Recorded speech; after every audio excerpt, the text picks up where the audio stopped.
Chapter 521, Epilogue 1 The World of Zero, 5. Han Soo-young's dagger accurately brushed past Kim Dok-ya's shoulder. He reflexively grasped his wound. Of course, she didn't miss that. An avatar does bleed. After the star stream system had weakened, even constellations began to bleed real blood rather than fables once they were wounded. So, if that Kim Dok-ya was the real deal, then he should start bleeding right about now. Have you really gone insane? What the hell are you doing? Ajasi. Shin Yuseung, freaking out, hurriedly approached Kim Dok-ya. Even Yi Hyun-seong and Yi Jae-hai too, and the shoulder covered up by the wobbling Kim Dok-ya. If what Han Soo-young said was correct, then. Very slowly, his palm left the wounded shoulder. I'm all right, please don't worry. No one knew who sucked in their breaths first. Nevertheless, they all clearly saw it. Blood was flowing, a deeply crimson blood no less. Han Soo-young too also witnessed it, however. Hold up, it's not over yet. There are avatars that can bleed too. What she said was true, because she too had created such an avatar before. An avatar injected with lots of memories will bleed. She spotted Yu Young-hyuk in the distance, still chopping his veggies. She felt utterly annoyed by how his lips didn't even bob once, as if he couldn't see what's happening on this side. Perhaps that was why she ended up saying something she shouldn't have. We'll know once we cut off his head. An avatar will still move without a head after all. What did you just say? Only after she saw Jiang Huiwon's expression hardening to a frightening degree did she realize her own mistake. The aura of hellfire danced on the judge's sword. That was Uriel's stigma, never been activated once ever since the scenarios came to an end. Jiang Huiwon spoke in an angry voice. If you try something like that, it'll be your head flying off instead. Han Soo-young stared at the judge's sword, pointing at her, and slowly raised the aura of the black flame as well.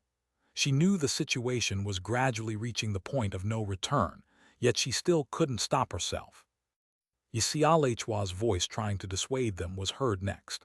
And when Han Soo-young saw the expressions of both Shin Yuseung and Yi Gil-yong busy barring their animosity towards her, something inside her snapped. Maybe it was a miracle for them to come this far together. She was acutely aware of her not fitting in with these people. She used to be the king of prophets once upon a time, and was referred to as the false king, too. She was nothing more than a villain in the epic tale Kim Dok-ya had created. Eating pizza and drinking cola with everyone by the Han River.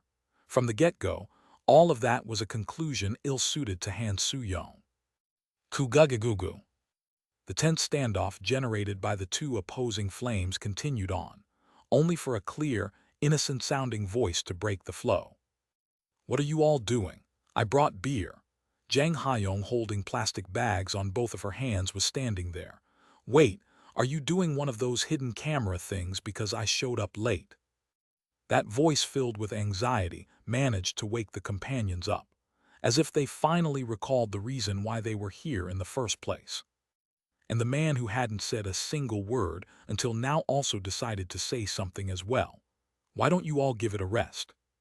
The status of a transcender scattered brilliantly from the dark heavenly demon sword, stabbed into the cutting board, and the murderous aura dominating over the park washed away in an instant. It's dinner time. The delicious aroma wafting and stimulated everyone's hunger instead. 7 pizzas plus fried chicken were perfectly set up on top of the plates. Yi Jae-hai sighed after witnessing that spectacle. Master is seriously. The rest of the group saw the uber-serious look in Yu Young-hyuk's face and exchanged glances with each other, not knowing how to respond. Jang Hyong was the first one to dash towards the food, however. What are you all doing? Aren't you gonna come? Gong Pil-do chuckled helplessly after seeing that. The atmosphere relaxed just a little, prompting Kim Dok-ya to say something. I'm fine. I also get why Soo-young-yi is getting suspicious, too. Honestly speaking, I know I've become strangely forgetful recently. It often feels like important parts of my memories have disappeared wholesale. Dok-ya SSI, this isn't something you can gloss over like tha. Let's eat first and discuss it later. I mean, it's not every day we get Yu Yonghyuk to cook for someone after all. Jiang Huiwen frowned but spat out a sigh nonetheless. The companions found their spots on the mat and settled down one by one. However, one person wasn't here. In the end, Jiang Huiwen exploded in anger. Really, this is. Han Suyong couldn't be seen anywhere. The faint sounds of fireworks going off came from the distance. Han Suyong stared at the cold water rushing out of the tap inside the bathroom and bit down hard on her lip. I made a mistake. It wasn't like her. She couldn't figure out why she got agitated to such a degree. A thought of calming herself down and returning to explain popped up in her head, but she just didn't know from where she should start her explanation to make them accept it. From the get-go, was it appropriate to call an avatar that shared the memories a fake? The sound of vibration came from her pocket. Suyong SSI. It was a message from Yu Sanga. Han Suyong pocketed the phone again, but the device vibrated once more. Han Suyot. Gimme a break. Kohenus, that's a typo. Just as she was about to send a reply, she sensed a presence behind her. Please stop sulking and let's go back. Long, pale fingers held and gripped her shoulder tightly. Han Suyong slapped that hand away and looked behind her. Forget it. I'll only sour the mood by showing up anyway. That's not true. Everyone will understand. I said forget. Do you want me to respond like this then? Yu Sanga's gaze slowly transformed. Han Suyong frowned deeply. Through the open doorway, she could see the figures of the companions in the distance.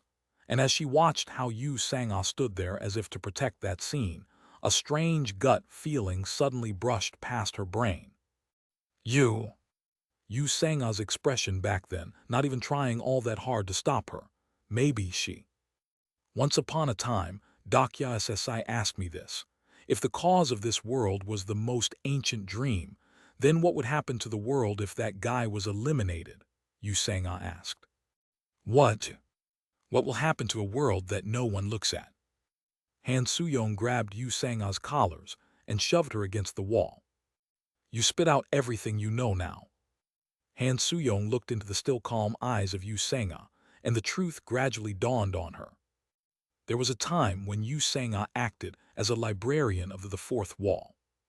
She was the only one among the companions to actually enter inside Kim Dakya. What exactly did she see inside that library filled with countless books? Spit it out, you saw something in there. That idiot, just what was he thinking about? Why didn't you try to stop me? Why, when the situation was getting? Because I don't have the right to do so. For the first time ever, Han Suyong's mouth was shut tight after she heard Yu Sanga's reply. Protecting the world by dividing himself in half. One becomes the reader, watching over the world, while the other becomes its character. Han Suyong also knew. She knew that Kim Dakya bled because of that very reason. She knew that, on that day when everyone was freed from the scenario, maybe the other side of Kim Dakya was still riding on the subway, on that day when she looked back, and Yu Yonghyuk also looked back. Maybe Kim Dakya remaining inside the train was still watching them. If that was the choice of a man who knew this world better than anyone, then how can you even say that? The pair of trembling hands were tightening around Yu Sanga's collars even further, but she lightly raised her own hand and grabbed hold of those shaking hands belonging to her captor. This is the choice of a person called myself. You Kim Dakya, you're all the same. Suyonga, do you really believe that other companions don't know what's going on? Han Suyong felt like she got punched in the head. Dakya SSI, who doesn't talk about the ways of survival anymore, do you really think others don't find that strange? Really? In that case, most of the memories we share together, Kim Dakya SSI over there has it.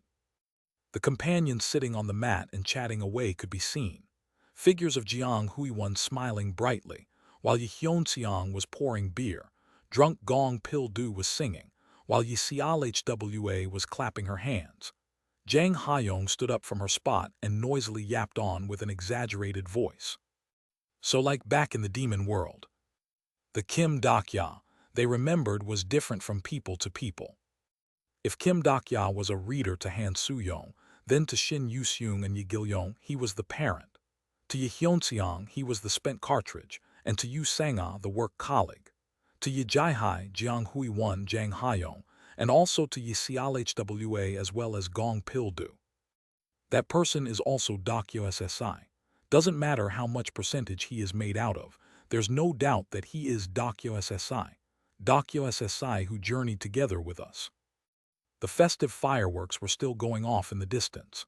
The children's eyes sparkled under the light. It felt as if the history they had to live through was fading away. Han Soo-yong dazedly stared at that view, at the smiling face of Kim Dak-ya among the companions. Without a doubt, that was the scene he had been wishing for. This was where the story of Kim Dak-ya Company came to an end. Yu Sang-ah was right. Kim Dak-ya made his choice, and the companions chose to accept his decision. They had been hurt far too many times, and none of them wanted to be hurt anymore. And so this was their conclusion. Yu Sang-ah asked her, "Is there any meaning in deciphering which one is really him?" Just like how there was no meaning in assigning the tag of Real One among the Yu Young-hyoks from countless regression turns, there was also no meaning in finding out which of the equally divided Kim Dak-jas was the real him. Han Soo-yong replied while letting go of Yu Sang-ah's collars, "I'm not trying to find out which one's the real deal." Yu Sang-ah's eyes were trembling, and Han Soo-yong's face was reflected on those trembling irises. Then, as she was left stunned by the revelation that she too could make such an expression, as well as getting agitated by the fact that she could even say something like this, she finished what she wanted to say. No, what's important is that Kim Dak-ya is still stuck in that place. Maybe there might not be anyone needing that version of Kim Dak-ya. You might not find anyone out there wanting to be with that crazy loon who only loved the ways of survival. However, at least just one person. Ajasi. It was around then that an urgent voice suddenly resounded out in the distance. There was a commotion rising up from the mat where the companions were currently sitting together, and also a chilling scent of blood wafted in from somewhere. Yu Sang-ah and Han Soo-yong realized something had gone wrong, and by the time they arrived there, Shin Yu-seung was sobbing away, her hands soaked in blood. The bleeding, it doesn't want to stop. Kim Dak-ya, seemingly fine only until a second ago, lost consciousness and had collapsed. Han Soo-yong's hand holding the dagger trembled ever so faintly. Could it be? It's not because of the wound from earlier, this. Yi Clhwa felt for Kim Dak-ya's pulse, then her face hardened immediately. His body was shaking ominously. Blood trickling out from his shoulder dyed the gauze crimson in the blink of an eye. And right next second, the blood soaking the gauze began evaporating. Pasuzusu. The droplets of blood crumbled away like how fables would disappear. Yi Clhwa cried out. "Take him back to the complex, hurry." Epilogue 1, The World of 05 Fin. Chapter 522, Epilogue 1, The World of 06. It had been a week since Kim Dak-ya lost his consciousness. The companions took turns to nurse him as he remained in a coma. Yi Clhwa and Aileen continued to administer medical treatment in alternating turns, and many incarnations blessed with famed healing skills also paid visit as well. Unfortunately, none of them could discover the reason why Kim Dak-ya suddenly ended up in this state. His internal structure is becoming unstable. We don't know the reason yet. Maybe it's related to the star stream system, weakening somehow. A few incarnations cautiously discussed the topic related to the avatar. Ajasi. Kim Dak-ya remained unconscious, and while staring at him, Shin Yu-seung murmured as if to steel herself. "This person, he's Kim Dak-ya. Without a doubt, he is the Kim Dak-ya that I remember." However, there was one thing that didn't change no matter how many times she told herself that. The power of her constellation sponsor cannot be felt from this existence before her eyes. The fable that warmly embraced her couldn't be felt all that well right now. Fable, savior of the star, is stuttering during its storytelling. Even the fables that connected her to Kim Dok-ya were hesitating with their storytelling, as if this existence before her wasn't suitable as the subject of their story. Shin Yuseung slowly closed her eyes. Currently, the connection to your constellation sponsor is very faint. Currently, the communication channel to your constellation sponsor is disconnected. The sponsor contract that tied her to Kim Dok-ya was still in effect. There it was, the starlight within the night sky, remaining in the exact same spot and watching her as always. If that's the case, then just whose starlight was that? Shin Yuseung stared at Kim Dok-ya's shoulder that still hadn't healed yet. This arm always protected his companions. With that arm, he painted his world. With that arm, he ended the scenarios and brought down the final wall. She slowly raised her head and looked at Kim Dok-ya's face. The golden headband put on top of his head during the journey to the West scenario still remained where it should. The constrictive headband lost its powers after the great sage's fable weakened. Shin Yuseung reached out and brushed his disheveled hair underneath the headband. "Don't worry, Yuseung-ah." Kim Dok-ya kept his promise. The PC bang she wanted to go together. Pizzas and cola she wanted to enjoy by the Han River. Inside those fantasy-like moments, Kim Dok-ya was definitely there. They were gentle, tender moments that a person sacrificed all of his life to bring to reality. She didn't want to deny this conclusion, that they only managed to reach through such a long, arduous journey. Shin Yuseung buried her face on the bed and sobbed, until the fatigue sent her into dreamland. Someone opened the quiet hospital room's door and entered inside. "Hey, it's time to chow." Gil-yong entering the room discovered the sleeping figure of Shin Yuseung and promptly shut his mouth. He lightly dusted the thin blanket next to the chair and covered her shoulders with it. Then, he settled down on the other side of the bed. "Dok-ya Hyung." He carefully tucked Kim Dok-ya's hand that slipped outside the bed under the duvet. It was a hand full of scars. It was also the same hand that gave a certain boy his grasshopper once upon a time. There was a time when Kim Dok-ya was like a god to the boy. Gil-yong stared at Kim Dok-ya for a long, long time before softly muttering out, "Hyung, you're still you, right?" He sighed deeply and slowly stood up to open up the room's curtains. There were truly many people walking on the streets outside, people that Kim Dok-ya had saved. This was the world that he had protected. Gil-yong sat near the window and silently counted the number of passers-by for a long while. "That stupid idiot. If you were going to make an avatar, you should have done it properly." The grumbling Han Soo-yong was walking inside the industrial complex. It had been one whole week since Kim Dok-ya had collapsed. She had come to a conclusion in the meantime. "I can't expect any help from the companions." Yu Sang-ah was right. This Kim Dok-ya and the Kim Dok-ya she missed were both Kim Dok-ya, meaning this was the true ending he had been wishing for, and everything would be fine if the companions decided to accept it. However, it was possible for at least one person to have a differing opinion about it. "Hey, shorty. What is it, Black Flame Dragon Ajima? Where is your oppa right now? Don't feel like telling you, though. You little." Yumiya quickly ran away and hid between the narrow alleyways. She was so unbelievably fast that by the time Han Soo-yong got there, that little kid was already long gone without a trace. However, Yu Yong-hyuk must have been nearby considering his little sister was around here. And so, how long did she continue to walk afterwards? An unfamiliar notice board appeared before her eyes. Kaixenex District. A residential area set up on the western sections of the complex was here. The antique architectural style reminded her of the medieval fantasy setting.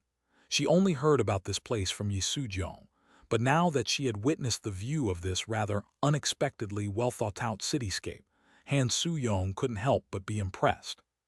Just as she began thinking that it'd not be so bad to sightsee, since she was searching for that fool anyway. Soo-yong-ah. An unexpected person found her first. "Yuri, you've been living here for a while now. I know you've been busy, but still, I'm a little sad that you only came to visit today. You totally sound like a Korean, you know that." Han Soo-young was really glad to see Yuri sipping tea before her eyes like this. Yuri the Aristotle. Back in the Keixenix archipelago, Han Soo-young took possession of this woman and carried out the scenario. Now that she looked back, so many things happened back in Keixenix. She wasted decades waiting for that stinking Kim Dok-ya, for instance. And, by the way, who were you trying to find here? Was it me, perhaps? I'm sorry, it's not, but... In that case... Han Soo-young briefly explained her situation, and Yuri clapped her hands if she understood. Ah, you meant your fiancé. My fiancé. Han Soo-young thought about something for a bit before her expression crumpled. Now that she looked back some more, didn't she almost get married to that guy? Yuri asked in a teasing tone. By the way, which one do you really prefer? My personal preference is the shorter. Never mind that. You know where Yu Young-hyuk is right now. Is that your preference? Please just answer the question. If it's that idiot... That idiot. Well, what good timing, there he is. A huge shadow ran past the cafe's window with a whoosh. Han Soo-young hurriedly shot up and rushed outside the cafe. Hey, what about the bill? Sorry, I'll get it next time. She spotted the figure running up ahead. It was Yu Young-hyuk kitted out in a tracksuit, currently running through the industrial complex while maintaining a constant speed. She heard the complex's residents murmuring to each other nearby. He's running again, that guy. Why does he stupidly keep doing that when you can just use your skills? It's already been 3 months. This was her first time hearing that. Han Soo-young gave chase and studied Yu Young-hyuk's back while doing so. It was as the resident said. He was moving with his own muscles without using any skills whatsoever. She lightly sucked in her breath, activated her skill, and reached next to Yu Young-hyuk. What are you doing? The running man, soaked from head to toe in sweat, glanced at her before returning his gaze back to the road. Are you going to enter a marathon or something? But then again, even you would need to find a job in this new world, so... Her provocation failed to elicit a reply from Yu Young-hyuk. Just as she began wondering what to say next to get a response from this stubborn fool, people they brushed by could be heard muttering to themselves. Look at that, another idiot showed up. These morons, seriously now. Just as Han Soo-young was about to give them a piece of her mind, Yu Young-hyuk opened his mouth first. I'm running because I want to. Why, you feeling frustrated too? He didn't reply. Instead, a very faint shadow was cast over his expression. She couldn't fully understand the meaning behind his current expression, but it still felt like she could get it just a little. How much of that novel did you say you've read? Han Soo-young ended up replying in a weirded-out voice from that unexpected question. She didn't think Yu Young-hyuk would ever ask her about that. Just a bit in the beginning part. What kind of a person was I originally in that world? For instance, during the 0th turn or the 1st turn. What rubbish are you on about? Why are you asking me that anyway? For some reason, I can't seem to remember the past all that well. That was the first time she heard this. You can't remember. No, it's not that I can't, but they are completely fragmented. You've regressed for over 1,000 times, so, yeah, even I would end up like that. Although she spoke in jest, Han Soo-young got an idea as to why Yu Young-hyuk's memories were so unclear. Technically speaking, Yu Young-hyuk was the protagonist of a novel called Ways of Survival. Every bit of info related to him came from the author's setting, and those not told by said author were basically things that don't exist. The novel, Ways of Survival, began from Yu Young-hyuk's 3rd regression turn. So maybe he shouldn't be fully recalling anything that happened between his 0th and the 2nd regression turn. Is that really important, what you were like back then? Whether this was an issue of the setting or he really did forget. Regardless of what, the past was past. That might sound like a rather obvious thing to say, but she still wanted to tell him that the truly important thing wasn't the past but the future about to take place. However, Yu Young-hyuk replied like this first. It is important to me. He continued to maintain a constant breathing pattern. Han Soo-young watched him force his body to its limits without the help of any of his skills, and got this feeling that she finally gained clarity on something. Yu Young-hyuk is someone who can clear the scenario, the best in this world. Paradoxically, the conquering king who could clear the scenarios far better than anyone lost his usefulness after the scenarios ended. So in this world where the scenarios were over, just what had become of Yu Young-hyuk? Han Soo-young's lips bobbed up and down several times. You probably were Yu Young-hyuk even then, Yu Young-hyuk who'd become the regressor. This was all she could do, returning what he said in the past back to him in full. And in order to change the topic, she quickly followed that up with something else. Besides that, I have something to say to you. Maybe you know this already, but this world line's Kim Dak-ya is. He's an avatar, I already know. So he did know. Han Soo-young was about to make a retort, but clamped her mouth shut instead. Getting this far wasn't the issue. No, now that she was here, her lips didn't want to part all that easily at all. Was it okay to suggest to this Yu Young-hyuk that they should go and rescue Kim Dak-ya, the one that still remembered the ways of survival? She didn't know the answer to that, and could only swallow back the words circling around on the tip of her tongue. Unexpectedly, it was he who opened his mouth first. If you want to rescue him, then you need to get to the subway beyond the final wall. The problem with that is you can never reach there through the regular methods of crossing the world lines. Han Soo-young was surprised for a second there, but still managed to reply quickly enough. If we open the final wall one more time, we can go there. We need to gather the fragments to open the door, though, and looks like we already have one of the fragments. That's what Han Soo-young said. Even she could more or less hear the fourth wall, intermittent messages nowadays. These texts buted in irregularly as if to explain the world. Perhaps they were sentences currently being recorded on the fourth wall, that this world line's Kim Dak-ya possessed. The issue is with the other fragments. The wall that decides samsara, Yu Sang-a used to possess. The wall that divides good and evil, Jiang Hui-1 and Yi Gil-yong used to possess. And finally, the wall of impossible communication, Jang Ha-yong used to possess. Those walls were used up while opening the final wall. There must have been a way to get them back, but the current Han Soo-young couldn't think of one.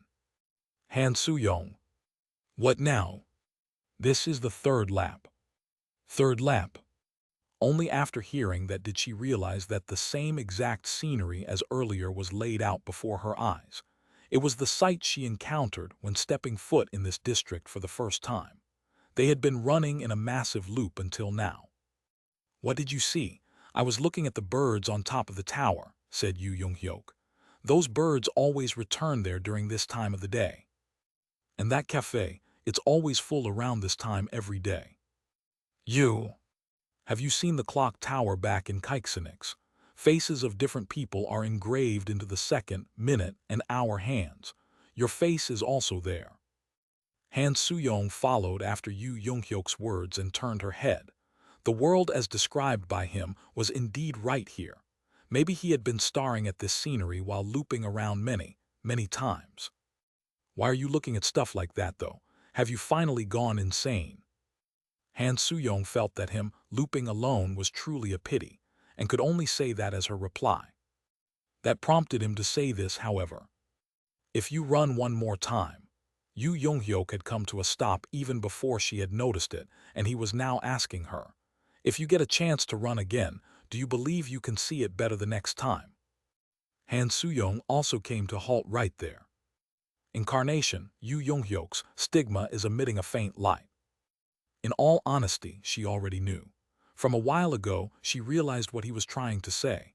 However, she wanted to pretend that she had no clue instead. Because she thought that method was not a good one at all. The way to save Kim Dak-ya. The way to gather the 3 disappeared fragments again. The way that only Yu Young-hyuk could resort to. And that was to return to the world where that wall still existed. And then, to walk on the hellish landscape once more. You want to solo that crazy thing all over again. Not even she and Kim Dak-ya wanted that. On top of that, no matter how amazing Yu Jung-hyuk was, there was no way he could, all by himself. No, it's impossible alone. His calm, collected declaration caused her eyes to blink. That's why I asked you, what did you see? The status of transcendence was rousing up from Yu Jung-hyuk's rippling muscles. This transcended form that surpassed constellations was evolving once more. Incarnation, Yu Jung-hyuk's stigma is evolving. Han Soo-young looked back at the path she had run past and saw the tower's clock hands circling around. She could see the engraving of her own dumb-looking face on the diligently moving second hand. What would happen if she got to run on that time, once more? If so, would she be able to run even better than before? Maybe she might be able to if she made a thorough preparation beforehand, and if she got to work together with the comrades she lived with in this world too.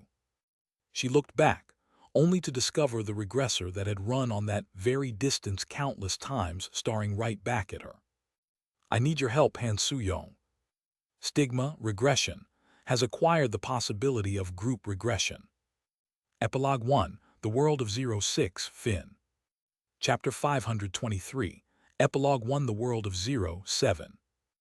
It had already been 2 months since I started observing the 0th turn.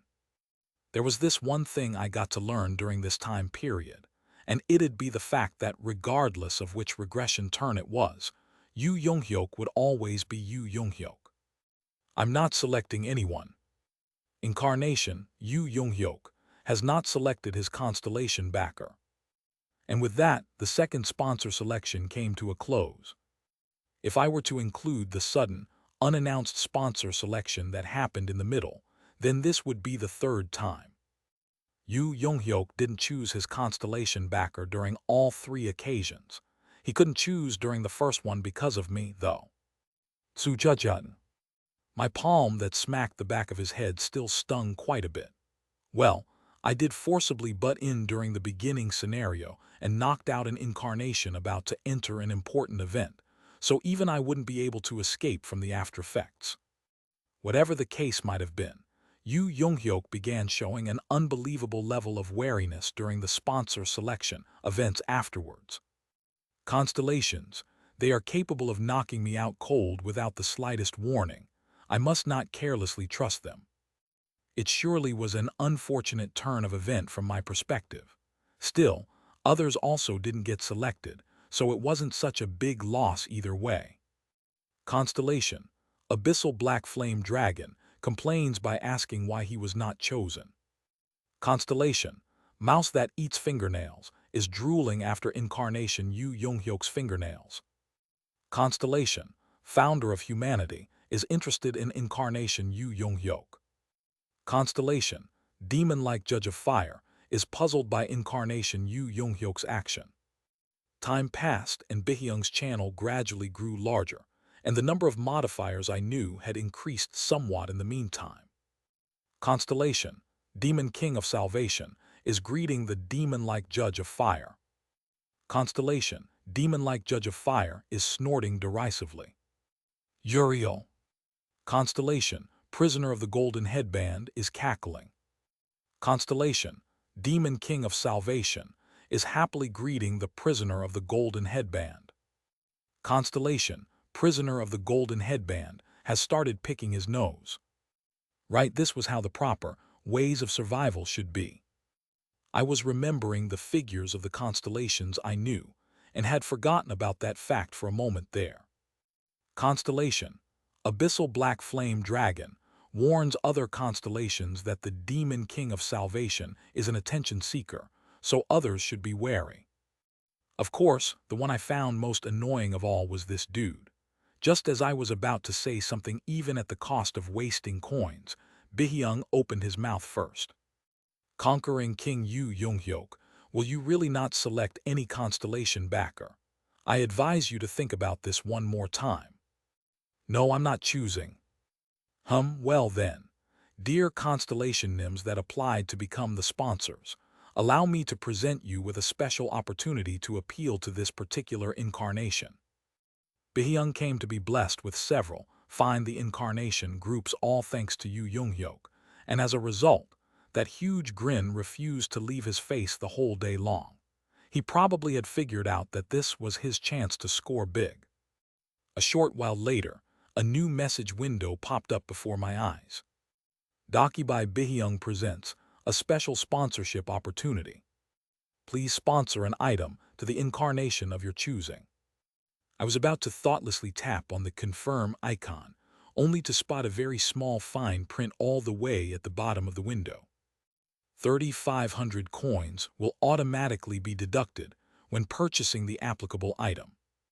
I spat out a soft sigh.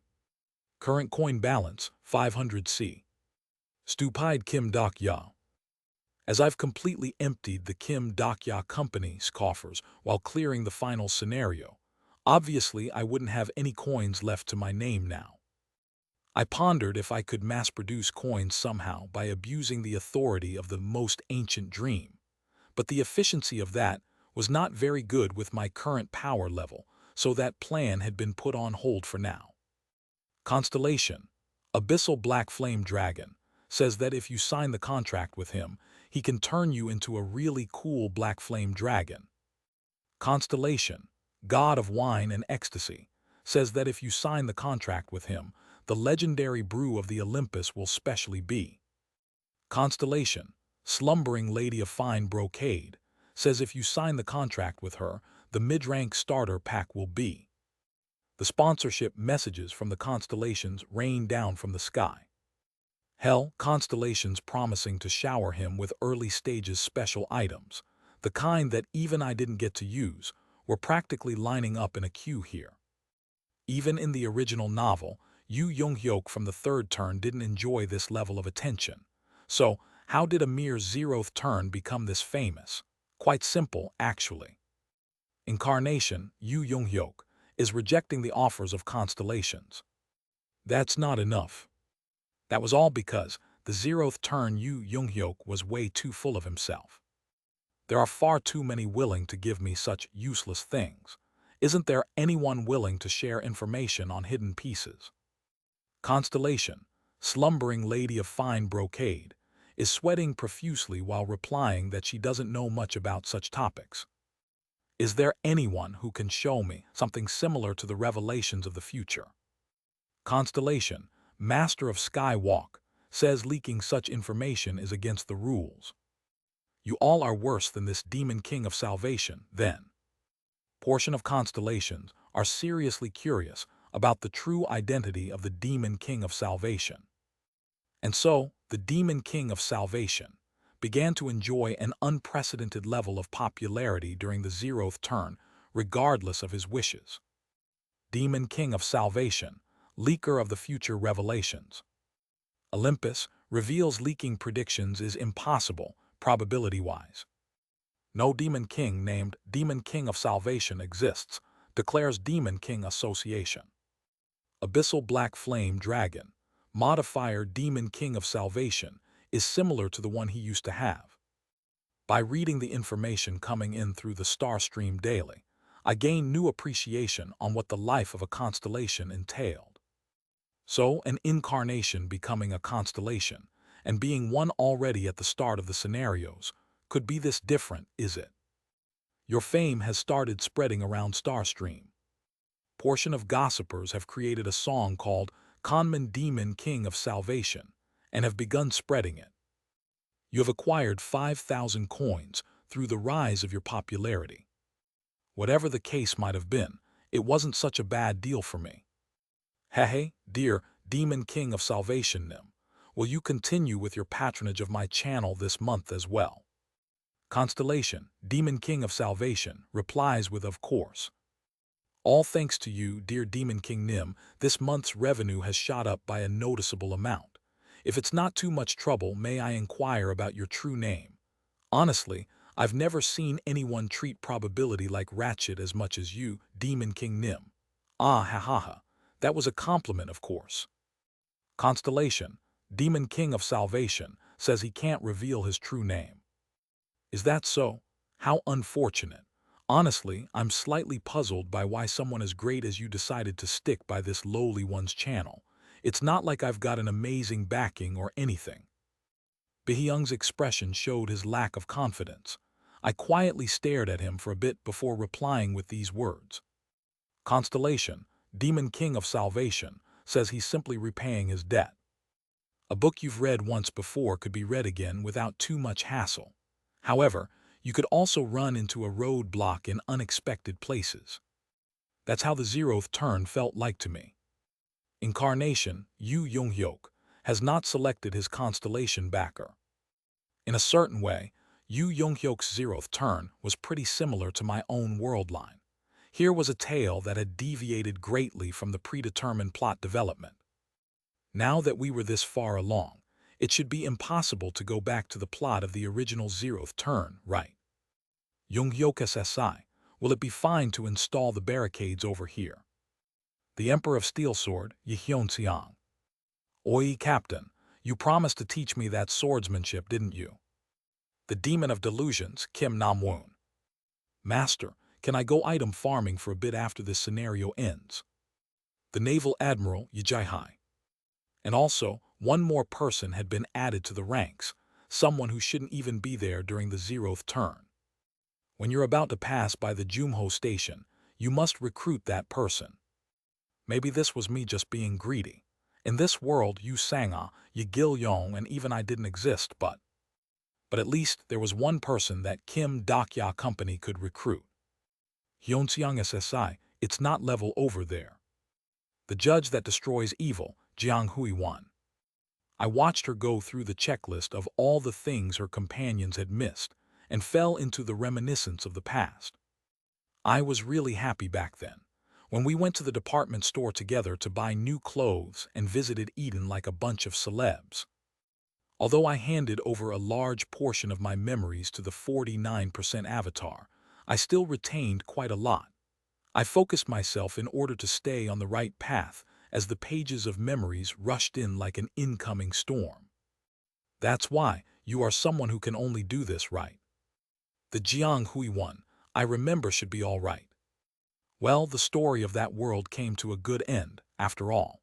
Companions in that place should be going to the Han River and to the ocean, spending their peaceful days with a version of me.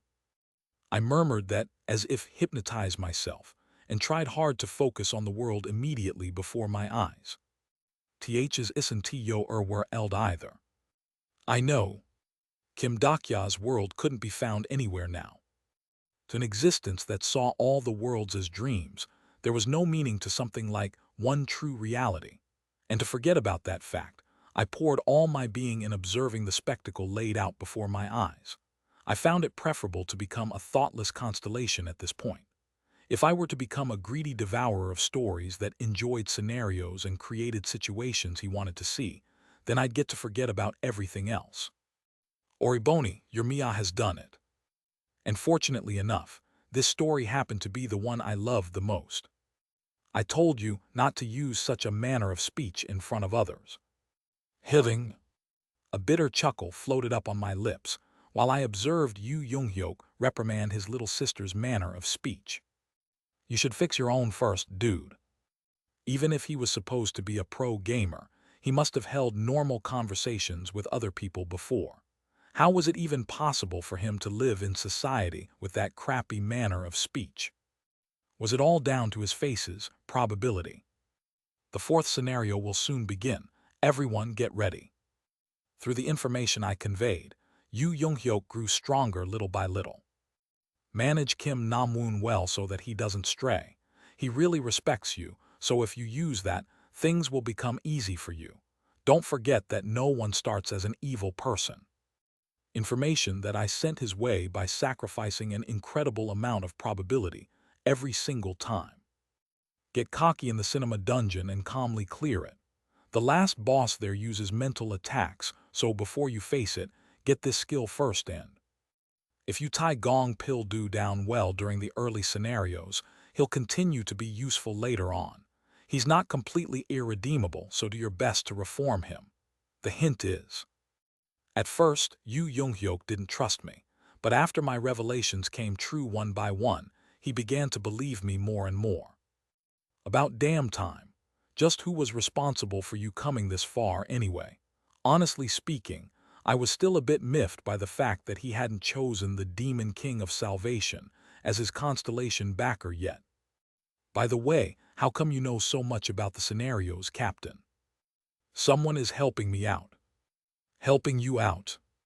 Thankfully, the zeroth turn's Yu Young-hyuk wasn't someone who'd forget all about his benefactor. Hand over the next revelation.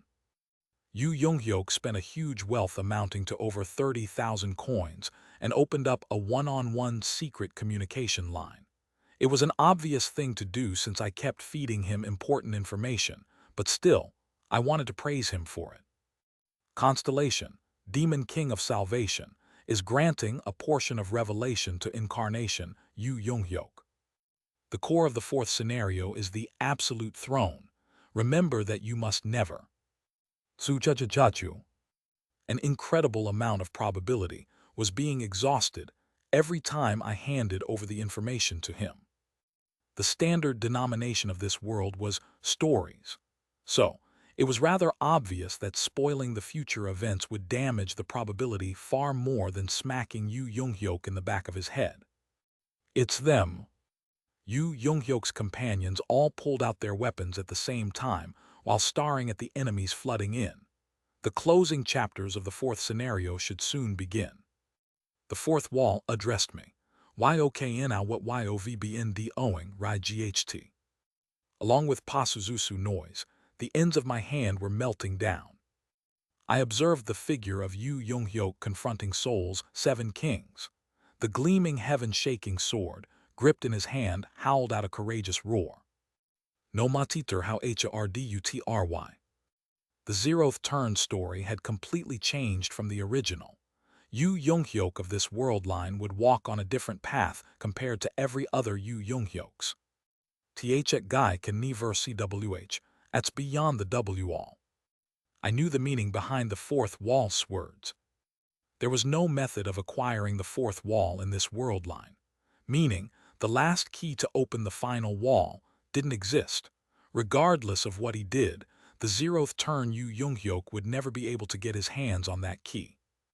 However, him failing to cross the final wall didn't mean he was fated to be unfortunate, because, as long as I was the most ancient dream, his world line wouldn't be destroyed even after the scenarios came to an end.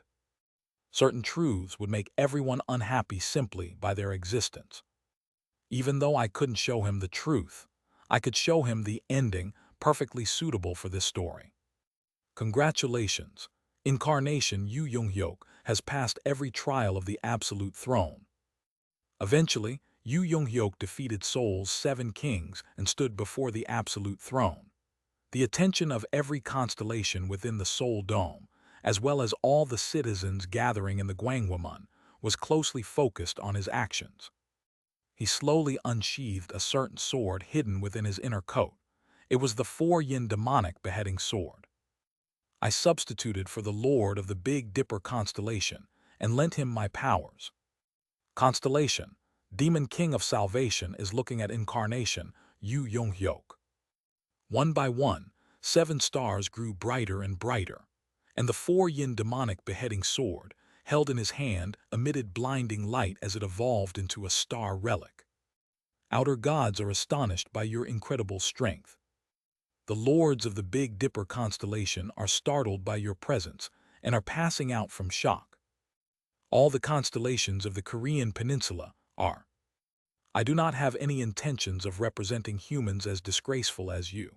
Yu Young-hyuk continued on. I do not plan on becoming a plaything for you vulgar constellations, and I shall not sit on this absolute throne. Those were words I thought I heard before from somewhere.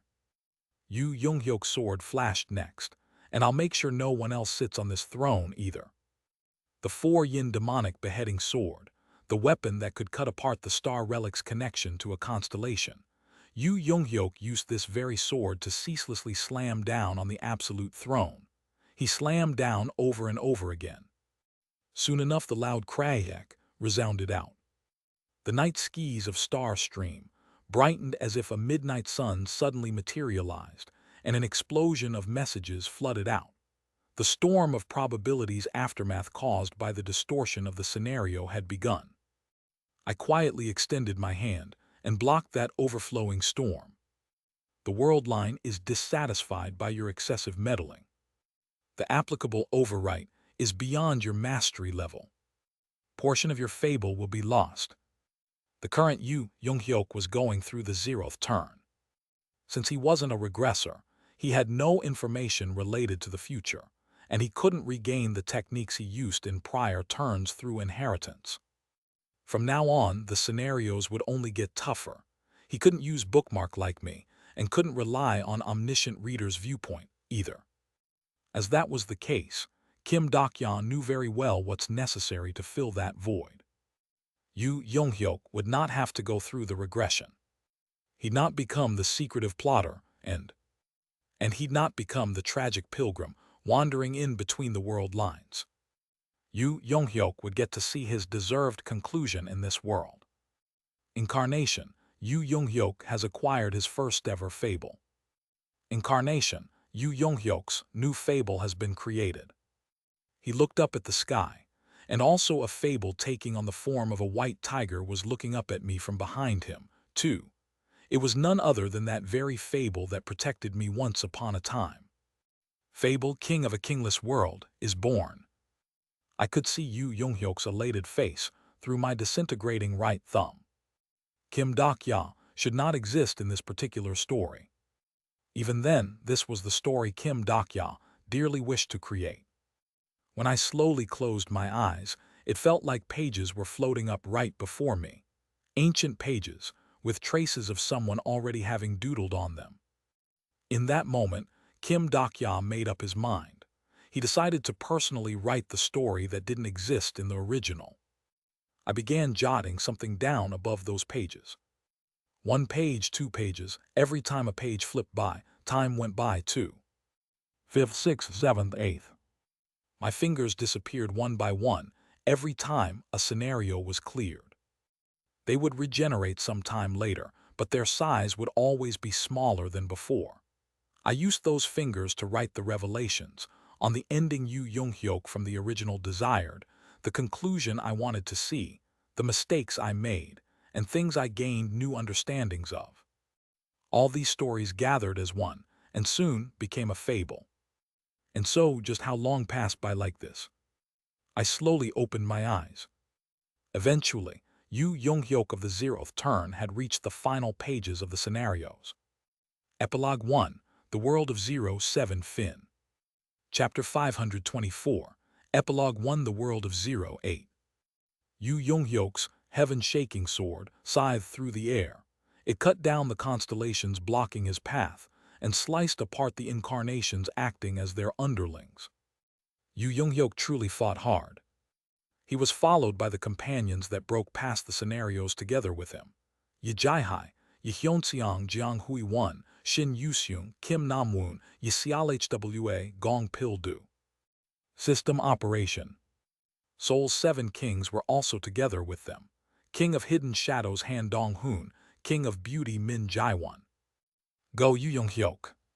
The King of Transcenders Jang Ha-young was also here, as well. We'll take care of this conquering king. Not only them, but also incarnations from other nations, such as Fei Hu and Ranveer Khan, and even his sworn enemy, Anna Croft, helped him.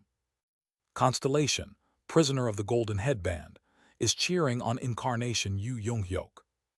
Constellation, demon-like judge of fire, is. Constellation, abyssal black flame dragon. No other regression turn should be as complete as this one. Passion Ming were moving out. The Passion Ming, Chinese letter, Chinese letter, Chinese letter. That was the name of the coalition Yu Young-hyuk had created. The conclusion I completed, as well as the blueprint laid out by the 1863rd turn's Han Soo-young. Fables, the concentration of essence from all the regression turns found within the ways of survival, had begun telling their stories. Fable, king of a kingless world, is talking a big game. Great Fable, Demon World Spring, has begun its storytelling.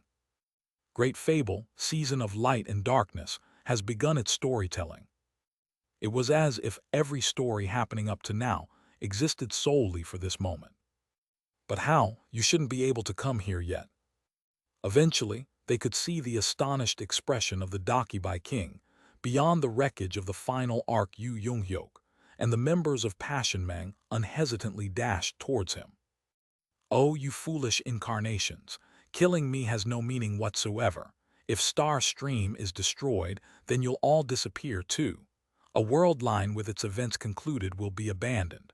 No one wants to look at such a world line." The Dakibai king resisted desperately. As if to prove that his words were right, he utilized every single fable he possessed to fight back. However, it was not enough. He vomited out fables and knelt down. Even as he fell, he continued to grin. "It's all over. Soon, this world line's destruction will commence. It's simply not feasible that the Great One would wish for a story like this." However, contrary to his expectation, the destruction did not commence. The star stream was fine. The brows of Dakibai King shot up high. "Star Stream, final scenario has been concluded." Could it be? During his final moments, Dakibai King looked behind him as if to comprehend a certain someone's gaze, surely looking at him from beyond the expansive final wall. And right next moment, a line of text floated up over said wall. "The Legend of Starstream, Conquering King Yu Yonghyok." The title card rose up on the screen, and along with a beep, it was turned off. The now darkened panel reflected the view of a classroom and that of children sitting closely together. Their sparkling eyes were all focused on the face of a certain man getting ready to start his lecture. He slowly opened his mouth. "I'm Yu Yonghyok." Children really love that Yonghyok SSI. As expected, you're really great at teaching kids. They all seemed bored by my dull story, however. Yisialhwa grinned wryly at Yu Yonghyok's monotone voice. "That's not true." He put his coat on, without showing any visible changes in his expression. It had already been 5 years after the scenario of the Zeroth world ended. After the scenarios ended, Yu Yonghyok and his comrades began rebuilding the world. Han Dong-hoon got in touch with the government and created a new governing structure, while Yi Hyun-seong and Jiang Hui-won went around suppressing the acts of terror from the criminal organizations. Yi Jai-hai defended the country's borders and helped out with reaching agreements with incarnations from other nations, while Yi Sealhwa and Shin Yu-seung rescued orphaned children who lost their parents to the scenarios. The institution called Star Counting Night had been created for that purpose. While leaving the institute, Yu Yonghyok noticed the young children looking up at him. They were orphans created by the constellations, but these kids would grow up while counting the disappeared stars. "By the way, Ajasi." One of the children grasped the ends of Yu Yonghyok's clothing. He looked back and the child, having swallowed the brave pill, was now pointing at the older man's head. Gray hair. At around the 7-year mark after the scenario's conclusion, Yu Yonghyok got married. His partner was Yi Sealhwa. Yi Jai-hai dabbing away her tears, Gong Pil-du officiating in the ceremony, Jiang Hui-won catching the bouquet. Shin Yu-seung sneaked out of her university class and sang the congratulatory song. They didn't have children of their own. Both of them didn't want to have any. There are too many children needing parents in this world already. They established the institution and looked after the orphans. It was a decision that fit their personalities perfectly. Time continued to tick by, 10 years, 15. Just like pages flipping past faster and faster in order to reach the conclusion, the time flow of the zeroth turn continued to march forward relentlessly. Yu Yonghyok grew older, just as he should. More specifically, only he grew old, all because of an attribute he picked up while clearing the scenarios. The legendary attribute, life lived to its fullest. During his 1,000-plus regression turn, Yu Yonghyok never once used this skill. It was an attribute that a regressor like him had no use for. An attribute that, at the cost of living a fixed lifespan, fully unleashes the user's latent talents. However, the current him was from the zeroth turn. He had no experience earned through regressions to fall back on, nor did have much of a talent to speak of, either. and that was why he had to choose this attribute. Because only through this particular attribute could he be able to clear the remaining scenarios. "Master, how old are you this year?" Yijai asked. "I've already forgotten about such things as my age. It's been 20 years since the scenarios ended, so, oh my God, it's already. Humans all grow old and die." "Arg, Master, seriously. As long as the Star Stream S system existed, immortality wasn't an impossible dream. It wasn't uncommon to see beings that lived for hundreds, sometimes for thousands of years, just like the Breaking the Sky Sword Saint or Kyojios. Not only that, if you compiled enough fables and became a constellation, you could literally enjoy everlasting life. However, Yu Yonghyuk didn't do that. Stories without sacrifices do not exist. The night sky where the Bureau no longer existed and constellations had fallen. While staring at such a sky, Yu Yonghyuk continued to live in this world's days and nights. Then 25 years later. And eventually, on a certain day after his hair had grown completely gray, he left the city. "Captain, will you really seclude yourself in a backwater place like this?" Shin Yuseung asked. "I don't enjoy noisy things." "But what about Sialhwa Iani?" Yu Yonghyuk wordlessly polished his heaven-shaking sword. In a world with nothing left to cut down, arduously devoting himself to the ways of the sword that had lost its purpose. That was Yu Yonghyuk's chosen method of utilizing his remaining life. Stuff like training in the ways of the sword can be done back in the Kumpul. Shin Yuseung couldn't finish her sentence, however. The clear surface of the heaven-shaking sword's blade reflected Yu Yonghyuk's face. No one would think of him as a man in his 60s.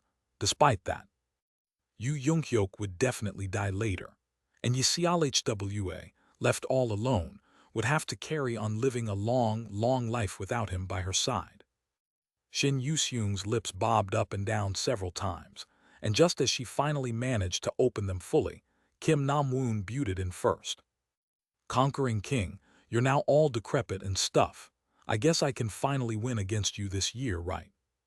He shouted out triumphantly and unfurled the bandages off his fist, then dashed towards Yu Yonghyuk. "Kuwailok, my arm, my aram, no wait, my eyes." Kim Nam-woon was flung away in one hit. He moaned in pain and collapsed on the ground. Companions snickered softly, the sounds of Jiang Hui-won and Yi Hyunseong holding hands and chatting away, the figures of Yi Jai-hai and Shin Yuseung bickering with each other. I stared at all these scenes and at the same time read the sentence overlapping above them. Maybe I could have witnessed similar sights and sounds as this one. It might have been a bit different, though. Star Stream had been destroyed, and the influence of its system was weakening in the world I used to live in after all. The people of my world would grow old, just like Yu Yonghyuk here, and amidst my companions steadily growing older, I too would have grown old as well. Yu Yonghyuk's gray hair danced in the air as he watched his companions leave. His back remained straight and tall even in his advanced age. His skin still retained its elasticity, and muscles on his arms were still strong. Even then, his eyes no longer gleamed brightly like in the past. "Kim Dak Yayo, VB in here for 2L on the fourth wall," addressed me. "WH and Sta Wyingans eyed one Dr. Eam for 2L on. It gets hard there." I understood what it was saying. I was the most ancient dream, and I had a duty to pay attention to all the worlds equally. However, I couldn't easily let go of this 0th turn. It felt to me that, if this story were to end here, then all the tragedies would begin anew somehow. In that case, if I continue to hold on to this story for as long as I can. "Demon King of Salvation," Yu Yonghyuk raised his head to look at me. "Are you still curious about my story?" I hesitated a little before replying. "Constellation, Demon King of Salvation," replies he still is. "This world is no longer mired in scenarios. There are no stimulations nor any irregularities. Yet, why do you still wish to watch this story?" Constellation, Demon King of Salvation, replies that this is the story he wanted to see in the first place. "You're truly a strange creature." Fables began rising up from behind Yu Yonghyuk. Fable, king of a kingless world, is looking at the demon king of salvation. Fable, demon world spring, is looking at the demon king of salvation. Fable, season of light and darkness, is looking at the demon king of salvation. Fables were telling their stories while looking at me, the very same fables that I earned once upon a time. Memories they had built up were now unfolding behind Yu Jung-hyuk's back. The world that I designed, the one that Yu Jung-hyuk brought to reality, the zeroth turn story completed in this manner. Sometimes this piece feels like an illusion, and every now and then I get the feeling that my life has been completed by someone else. Constellation, demon king of salvation, is. I didn't mean to say I'm unhappy. Yu Jung-hyuk smiled faintly. I dazedly stared at him for a moment there, having finally learned that he was capable of such a smile. I was always worried about how I should live my life. While lightly wielding the sword in the air, Yu Jung-hyuk continued on. Every one of his sword swings contained his fable, the incarnation who knew how to shrewdly apply the set rules. That was him. Yu Jung-hyuk might have spent his life fighting the system, but in all honesty, he was someone who'd shine even brighter when that very system was in play. A fight that can't be won holds no meaning to me. His ability to analyze the situation faster than anyone, his quick wit allowing him to clearly calculate the gains and losses, and his talent at deciphering the advantages and disadvantages in a battle. However, I've grown curious lately. What would have happened to me if you didn't help? What kind of a life would I have lived if I didn't win? I knew better than anyone what kind of a life Yu Jung-hyuk lived after failing the zeroth turn. I knew all too well what would happen to him, what kind of a life he'd live, and the kind of ending he'd witness. You probably are aware of it already. I do not have much time left to live. Epilogue 1, The World of Zero 8 Fin. Chapter 525, Epilogue 1, The World of Zero 9. Yu Jung-hyuk planted his sword on the ground as he wobbled. His irises were becoming translucent next. His eyes, exhausted from fighting a lengthy battle, were losing their sights. If I choose you as my constellation sponsor, will I get to finally meet you? Constellation, demon king of salvation, is shaking his head. Just where are you exactly? All the stars in Starstream have fallen, so from where are you watching over me? Yu Jung-hyuk continued to mutter out. No, wait, I know the truth already. You are probably beyond that wall, aren't you? I couldn't say anything. I didn't expect the zeroth turns Yu Jung-hyuk to be able to catch on to that. He continued to speak in the meantime. Something felt off to me about this world. It was my first time hearing such a shrewd tone of voice coming from him. One day, I suddenly came into existence in this world. A man who came to exist in this world without a warning. Without any memories of my childhood, I was suddenly cast into this world. I wandered around an illegal worksite and through sheer luck got spotted by the director and thus became a pro gamer. But then out of the blue, someone abandoned a child on my doorstep. A child, supposedly my younger sister. A conveniently crafted life, a series of adversities created solely to become a tragedy later. Once I searched for my parents. However, no matter how hard I searched, I couldn't find them. Even the professionals that could unearth the president's hidden illegitimate child couldn't find my parents. It was as if such things didn't exist in this world to begin with. Constellation, demon king of salvation, is. So I ask you, demon king of salvation, who am I? My heart was in pain. The fact that Yu Jung-hyuk had eventually reached that question was endlessly tormenting me. I needed to say something, anything. Does the secret of this world lie beyond the wall where you are? Constellation, demon king of salvation, asks you if you're not happy currently. I am happy, he replied without a shred of hesitation, and that's why I'm even more curious about what lies beyond the wall. Constellation, demon king of salvation, is. I'm curious about the reason behind all the goodwill you've shown me. I'm also curious about the meaning of my life, where I was born and why I had to come here, if I had one more chance. From somewhere, sounds similar to the ticking clock hands could be heard. Kim Dak-yao, I couldn't show Yu Young-hyuk what's beyond the wall. Even if I was the most ancient dream, that was still impossible. Yu Young-hyuk continued on. You told me this once upon a time. If I sign the contract with you, you will grant any one wish of mine. Back then, I didn't accept your offer because I was suspicious of you. However, if it's not too late. His fingers hovered in the air, searching for a log message that reached him in the distant past. Constellation, Demon King of Salvation, wishes to become your constellation sponsor. Will you accept the offer? I shall accept it now.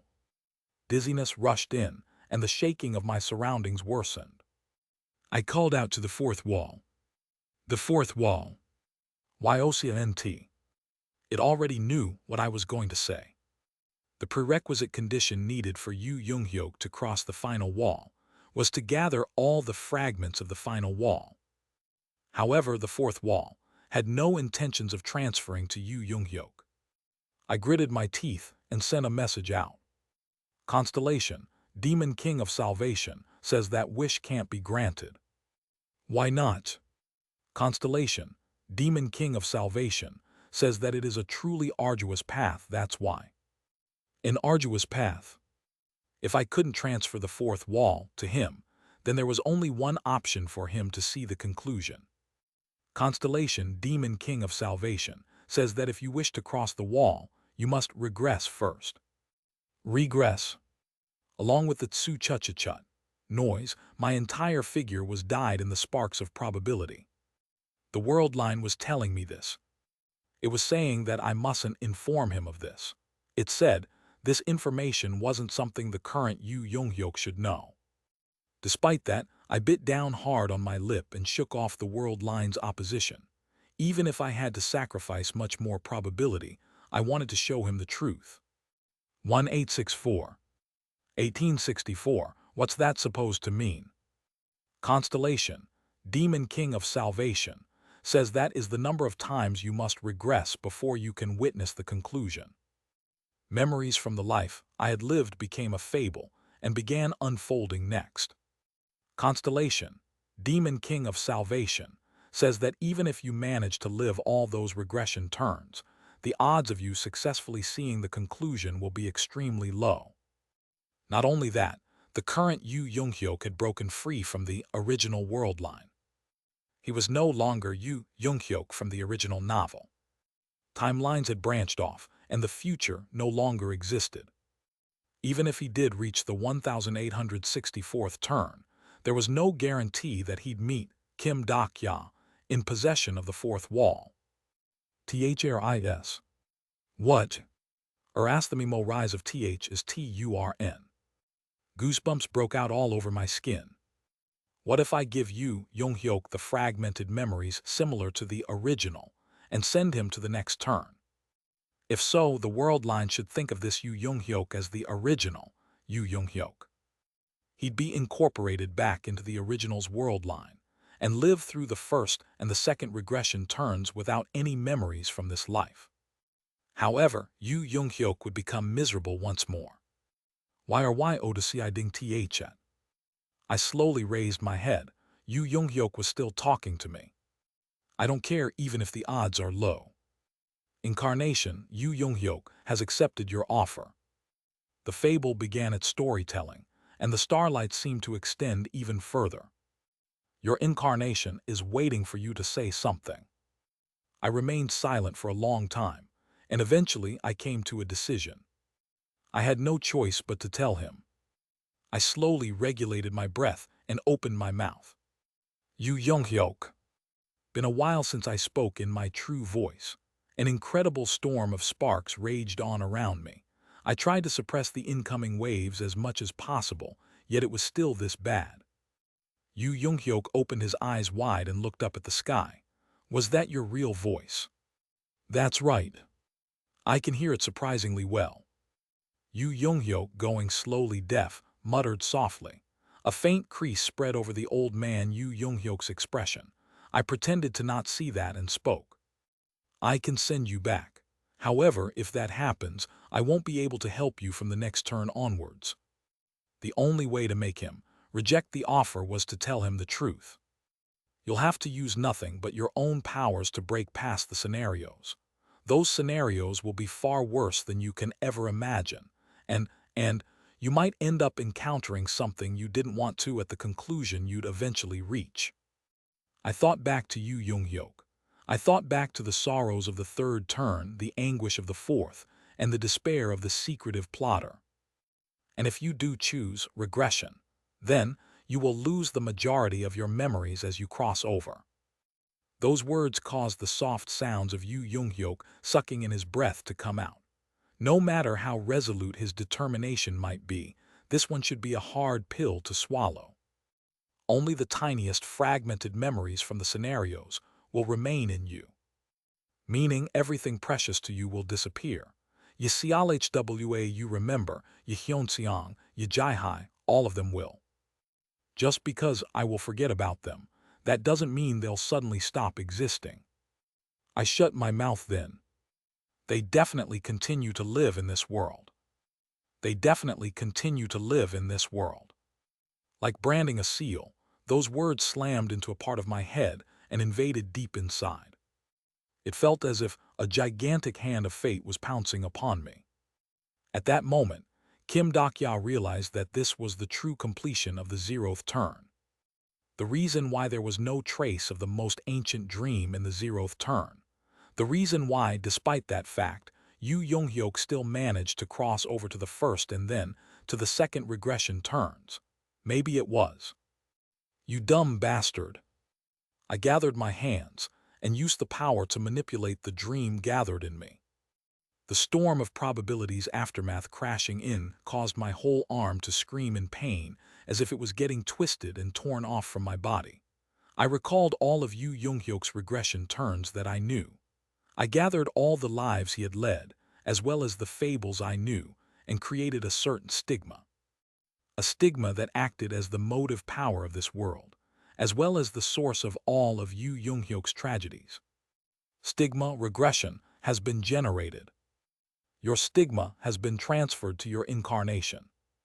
Looking satisfied, Yu Young-hyuk accepted the stigma. Stigma regression LV1 is getting ready to activate. You said earlier that I'll lose my memories. I did. Will I lose everything related to you too? I hesitated with my answer. Yu Young-hyuk asked me again. Even all that convenient information you told me too. Yes. I see. If you regret it, then it's not too late to. You also said you won't help me from the next regression turn onwards. I can't help you. It's fine to help, however. Even if I want to, I can't. I heard that the scenarios exist not just for the incarnations, but constellations as well. Maybe it was the same story for you. Tell me, you fool, if I continue to regress, will I ever get to meet you again? I couldn't say anything. These were utterances of someone who didn't know anything. In every sense of the word, he was the 0th turn's dumbass continuously babbling on while having no clue about his own future. Along with the words that hadn't been said yet, Yu Young-hyuk's ears began disappearing. The night sky was reflected in Yu Young-hyuk's eyes. As if he was a child wondering about his origins, Yu Young-hyuk estimated where in the sky the wall might be and extended his hand towards it. He'd become the secretive plotter someday and at the same time, also become the 1864th turn's Yu Young-hyuk that I knew. He'd grow to resent me and eventually reach the truth of this world. Stigma regression LV1 is activating. You have agreed to the activation of the stigma. Yu Young-hyuk's body began scattering away little by little. His arms, his legs, and then his torso too. During the final moments, he called out to me, Demon King of Salvation, with a truly strange and mystifying expression. I shall pray that you may continue to exist somewhere too. Yu Young-hyuk's incarnation body scattered into silvery powder, and he left this world line. The influence of the applicable world line, overwrite function, does not extend towards the character Yu Young-hyuk's next regression turn. Your incarnation has forgotten your modifier. Your incarnation has forgotten all memories related to you. All information related to you are now marked as. All of his memories that couldn't be recorded anywhere would now be lost forever. In that case, where would all those memories go? I stared at the flickering light for a very long time. Hey, you Young-hyuk, why aren't you saying anything? Yu Young-hyuk ended up staggering after receiving a loud impact to the back of his head. He turned around to discover Han Soo-young and her deep scowl. I said, how do we do this group regression thing? I can suddenly remember. Remember what? Yu Young-hyuk stared back with a stupid face and muttered in her direction. The zeroth turns memories. Epilogue 1, The World of 09 Fin. Chapter 526, Epilogue 2 Not Found Anywhere 1. Hospital Room 912 M. Gather in front of the complex's eastern entrance 1900 tomorrow. We'll go rescue Kim Dak-ya beyond the final wall. Jiang Hui-won received that text message last night. The sender was Han Soo-young. As always, her text came across as rather curt. After receiving that text, she dazedly stared outside the window for a long while. Jiang Hui-won didn't want to go back to the scenario. She fought harder than any other incarnations. She wished to save Kim Dak-ya more than anyone, and also badly wanted to end the scenarios too. And eventually, she reached this place. The final wall she saw at the closing pages of the scenario. Even now, closing her eyes brought back all those vivid memories. The memories of fighting alongside Kim Dak-ya after he became the enemy of the story. She survived the horrifying flood of fables by cutting down many things over and over again. They destroyed the wall, and she reached her own last stop. However, Han Soo-young was now telling her to get on that train one more time. She was telling her to go to where the final wall was once more. She was saying that they had left something behind in the train as they disembarked. Hui-won SSI. Jiang Hui-won only then noticed her trembling hand gripping the curtain. Hyunseong SSI, did you also get it? Yes. What do you think? Doc, Ya SSI we remember is right here with us. The Kim Dak-ya they remembered was currently asleep. His lashes that forgot all the tragedies of this world quivered a little. Jiang Hui-won quietly placed her hand over his eyes. Some tragedies would end up disappearing just because they weren't seen. This Kim Dak-ya was the Kim Dak-ya they remembered. Kim Dak-ya that survived Jumho Station, Chungmuro, Gwanghwamun, the Demon World, Olympus, and the journey to the west, and even the final wall together with everyone, was right before her. He remembered the name of Jiang Hui-won's sword, and he also remembered Yi Hyunseong's trauma. He remembered the promise he made with his companions. So, technically speaking, this was the Kim Dak-ya they loved, and the one she wanted to protect. One would wonder if it was fine to divide a person so conveniently like that, but this problem wasn't about the issue of avatar. From the get-go, the meaning of liking someone was that you liked certain parts of that person. The blood-staining Kim Dak-ya's wound emitted pasusu noise and evaporated into smoke. The crumbling fables wandered in the air, before scattering outside the windows and into the sky above. Jiang Hui-won didn't know where those fables were heading off to. It might be that they were extinguished forever, or perhaps they could be returning to other Kim Dak-ya. Kim Dak-ya who remembered the ways of survival, who always loved that one single story. Jiang Hui-won didn't know anything about such Kim Dak-ya. No one could love something they didn't know much about. Hyunseong SSI. Yes. If Dak-ya SSI was us, what would he have done? Yi Hyunseong didn't reply for a long time. Hospital Room 1:31 p.m. As if many people had come to visit already, lots of flowers and gifts were neatly placed on top of the hospital room's table. They were gifts prepared for the moment when Kim Dak-ya finally woke up. Jang Ha-young fidgeted with the flower petal for a bit, before slowly making her way towards Kim Dak-ya. You're the Kim Dak-ya I remember, right? Kim Dak-ya who saved me back in the demon world. The clock placed near his head was ticking by. The man who made the 73rd demon world's frozen time flow forward again. The man who made her, despairing before the wall of potential, moved forward again. The Demon King of Salvation. Actually, I didn't want to come back to Earth back then. Jang Hayoung smiled bitterly and spoke. I didn't have any good memories of this place, you see. She was a dimension traveler. As was the case with most dimension hoppers, the process itself was uncertain. One day, as she was working overtime deep into the night like always, she collapsed while sensing a sudden crippling pain in her heart. The moment her breathing cut out, she thought, I've lived too hard, and if there was next life, she swore inwardly that she'd never work hard ever again. And when she opened her eyes, she found herself in the demon world. Jang Hayoung watched the residents of the complex rushing somewhere to eat their lunch and murmured, I ended up working hard again because of you. Hospital room, 6:24 p.m. Toss it, it's my turn now. Along with Yi Gil-yong's words, Shin Yu-seung flipped a 101 coin upwards. It spun around in the air and landed back on the back of her hand. It was heads. How many times did we toss this thing? Yi Gil-yong asked. 99. Then it's 49 against 50. Yi Gil-yong dusted his hands and stood up from his spot, prompting Yi Jai-hai sitting on the guardian's bed to ask, You guys, you're still making that wager. That wager about Dakya Ajasi still being alive if it's heads or something. What are you talking about? Ajasi is alive right here, isn't he?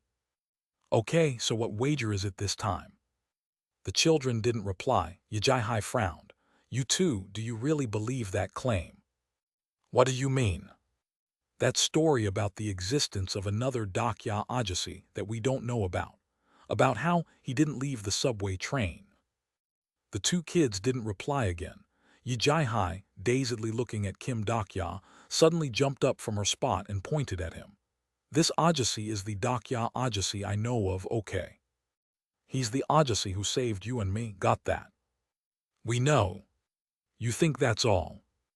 Yi Jai-hai continued to mouth off, why this Dakya was the real deal. But strangely enough, she felt Kim Dakya was getting even further away from her as her arguments continued on.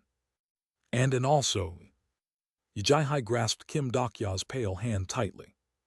It just didn't feel real to her. She barely managed to grow older along with the owner of this hand. She learned of losing someone precious and was taught the values she needed to protect, and she somehow managed to start breathing again in this messed-up world. Kim Dakya, too, must have learned all those from someone else. Shin Yu-seung muttered out, Ajasi must have had a childhood, too. The founding fable for the Demon King of Salvation in Star Stream was the king of a kingless world. However, that was the beginning of the Demon King of Salvation, not Kim Dakya's. Most likely, the human Kim Dakya's beginning wasn't as grandiose. In order to exist with the name of Kim Dakya, what kind of stories did Kim Dakya have to live through? Iani, Shin Soo-yong asked again. What now? Are you planning to go tomorrow? We agreed not to, didn't we? But you're still going, right? No, I won't. I don't want to go back to the scenarios again. Yi Jai-hai looked at the heads of the children from above that had grown taller before she even realized it. They were kids she still had to look after. Shin Yu-seung and Yi Gil-yong quietly looked up at her before the girl extended her hand out. Nuna, you want to try it? Yi Gil-yong asked. Yi Jai-hai wordlessly stared at the coin gripped in her hand, then slowly tossed it up in the air. It spun around and her palm grasped it again. However, she was unable to open her hand. Ayani. The sensation of the coin captured in her hand. She couldn't tell whether it was heads or tails, but without a doubt, the coin did exist. Are you all right? Yi Jai-hai felt the texture of the coin in her hand for the longest time. Hospital room, 10:48 p.m. The first person to open her mouth was Yu Sang-a. The fable level is still dropping lower. As if the breakdown of a life form that should have normally taken several decades was happening at once, Kim Dakya's blood continued to evaporate. Yi Soo-jong asked, CLHWASSI, is there any way to? As of now, can't we go with the method used to save both of us, such as repairing the fables? Yixialhwa sighed softly and spoke, while shifting her gaze in Yu Sangha's direction. We chose the Fable repair method for both Sujong SSI and Cialhwa SSI because the Star Stream system was functioning properly back then. It was a world where skills and stigmata existed. Everything in the world acted as the components of stories. And so, the treatment in such a world was all about repairing the fables. Recently, the skills or fables have stopped activating as before. Even Alien SSI and I are gradually losing our powers, said Yixialhwa.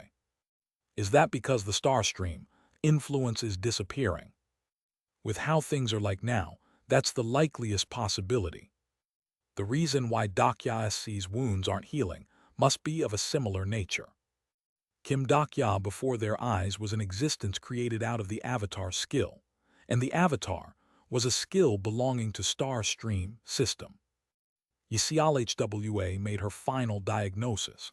Dakya SSI will eventually disappear if he remains in this place. Yisujong wordlessly stared at Kim Dakya. The world he spent all of his life to establish was now killing him. As if the world where the stories had ended no longer needed Kim Dakya. Yisujong reached out and touched the sleeping Kim Dakya's cheek with her hand. If I knew you'd end up like this, maybe I should have stopped you back then. The moment her extended hand touched his cheek, a fable bloomed between the two. It was the story of two people fighting inside the dark castle. Yisujong still remembered what happened back then. His face looking back at her through the fourth wall between them. A wall always existed between the two. However, Kim Dakya knocking on that wall before she could was the first time he had ever done that. Even if she turned back the clock, she'd still fail at stopping her son. Yisujong stared at Kim Dakya for a long time before holding her son's hand, a hand that always loved books. Most likely, the other Kim Dakya was still busily scrolling with these very hands while riding on the subway. Maybe I shouldn't have given you the name of Dakya. Industrial Complex Eastern Entrance, 8:00 p.m. While standing like a pair of trees with mismatching height, Han Soo-young and Yu Young-hyuk were waiting for their companions to arrive. Cold winter winds moistened their cheeks, and warm breath leaked out of their mouth. Han Soo-young shoved her hands inside the parka and grumbled, "No one's coming." They figured that something like this might happen. Han Soo-young elbowed Yu Young-hyuk on the side. "Hey, isn't it fine with just us?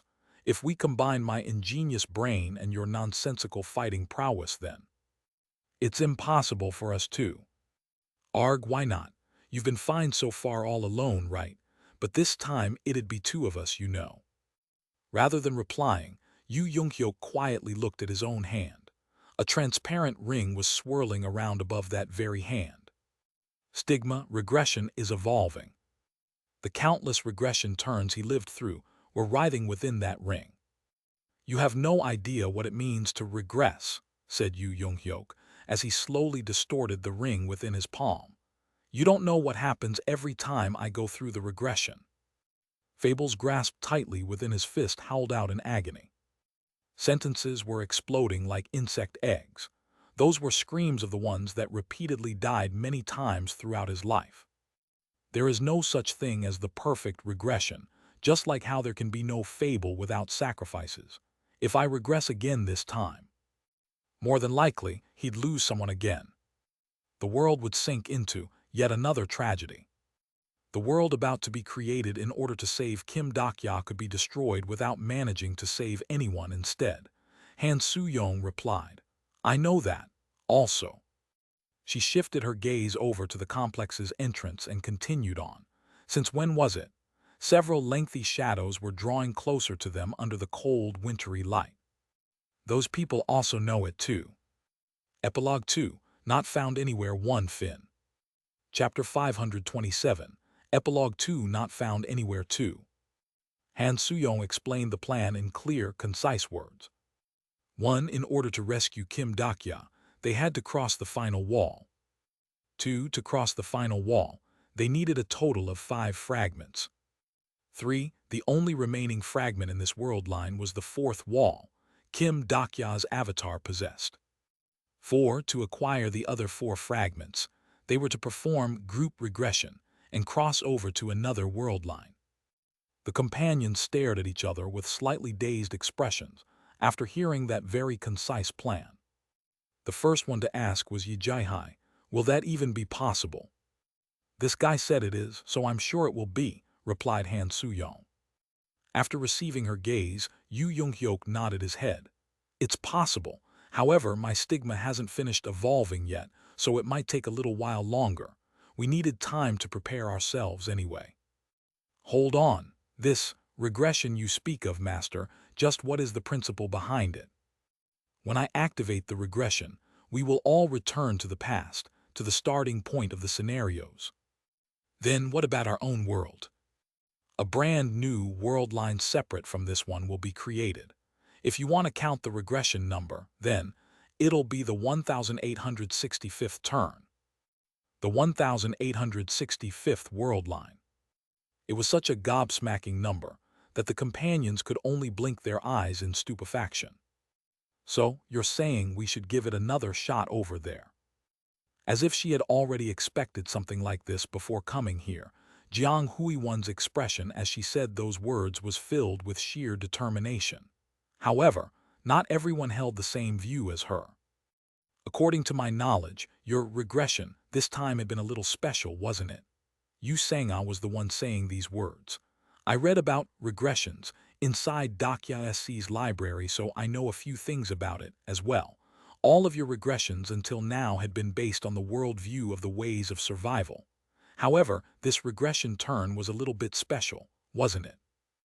Other companions seemed to have finally realized, at least a little bit, what she was talking about.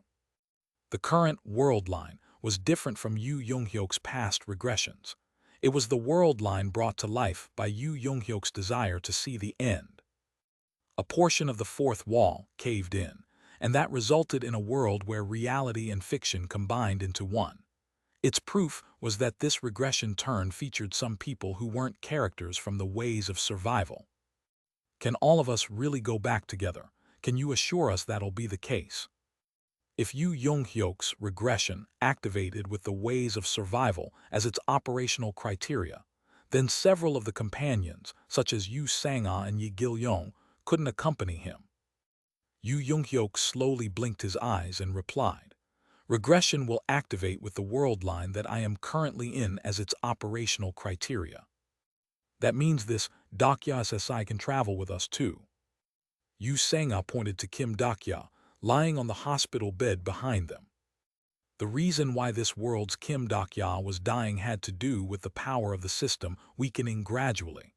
However, if they could take this Kim Dakya with them through group regression, then he'd go under Star Stream S system once more. Yu Young-hyuk lightly nodded his head, probably. Well, it's settled then. Anyone not agreeing to it, raise your hands. Shin Yu-seung cautiously raised her hand at Han Soo-young's cocky tone of voice, indicating that she didn't think anyone would oppose the decision. Arg, what do you think you are doing? Han Soo-young asked back. I'm not sure if this is the right thing to do. Didn't Ajasi want Young-hyuk Ajasi to stop regressing? That idiot never really cared about what we wanted anyway. Even Steven, I say. If Young-hyuk Ajasi regresses, scenarios will begin in the world again. Lots of people will die, and they'll be thrown into tragedies again. Constellations will use people as their toys, and many won't even get to clear the first scenario. Shin Yu-seung was right. Perhaps one could argue that she was the incarnation who understood Kim Dakya's thoughts better than anyone among the companions. And for sure, he probably didn't want to create such misery. However, Han Soo-young's thoughts were different, and so, you think misery won't happen if we don't regress. Excuse me. Han Soo-young sighed lightly and looked up at the empty air. Hey, you, just for how long are you going to sit back and spectate? At the end of that question, a ball of fine hair suddenly popped up in the air. But Han Soo-young tutted unhappily in the direction of Biyu, employing the innocent-looking puppy-eyes tactic.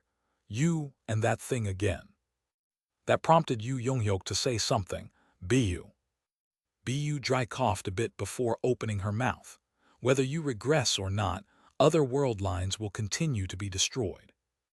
Byu's fluent Korean caused Shin Yuseung's jaw to drop. She already knew that the small Dakibai could speak, but this would be the first time since the subway that they got to converse at length. How do you know that? Because I'm the Dakibai king now, that's why. After going ahem, Byu then pounded her chest with that small arm of hers. Not only was she not a Dakibai affiliated with the Bureau, but she also happened to be one that inherited the Dakibai King's star stream, in full, too. The only reason why the star stream influence persisted at all was because of her, and at the same time, its gradual disappearance was the result of no Dakibus other than Byu currently existing. You may not be aware of this, but world lines are being born every minute and every second. Every minute and second. That's right. Whenever an existence in a world makes a decision on something, a brand new world line will be born. Every time you flip that coin, Yuseung-ah, a new world line was born and got destroyed. The world lines were basically like a tree's branches that got divided whenever choices were made, Byu explained. The regression is simply a special method of choosing world lines, that's all. It's like you're returning to the point in time when the choice was made to start a new branch. It was a head trip of a revelation. In that case, just how many worlds until now? Byu opened her mouth again as if she had already read the vast, boundless despair of the gathered companions.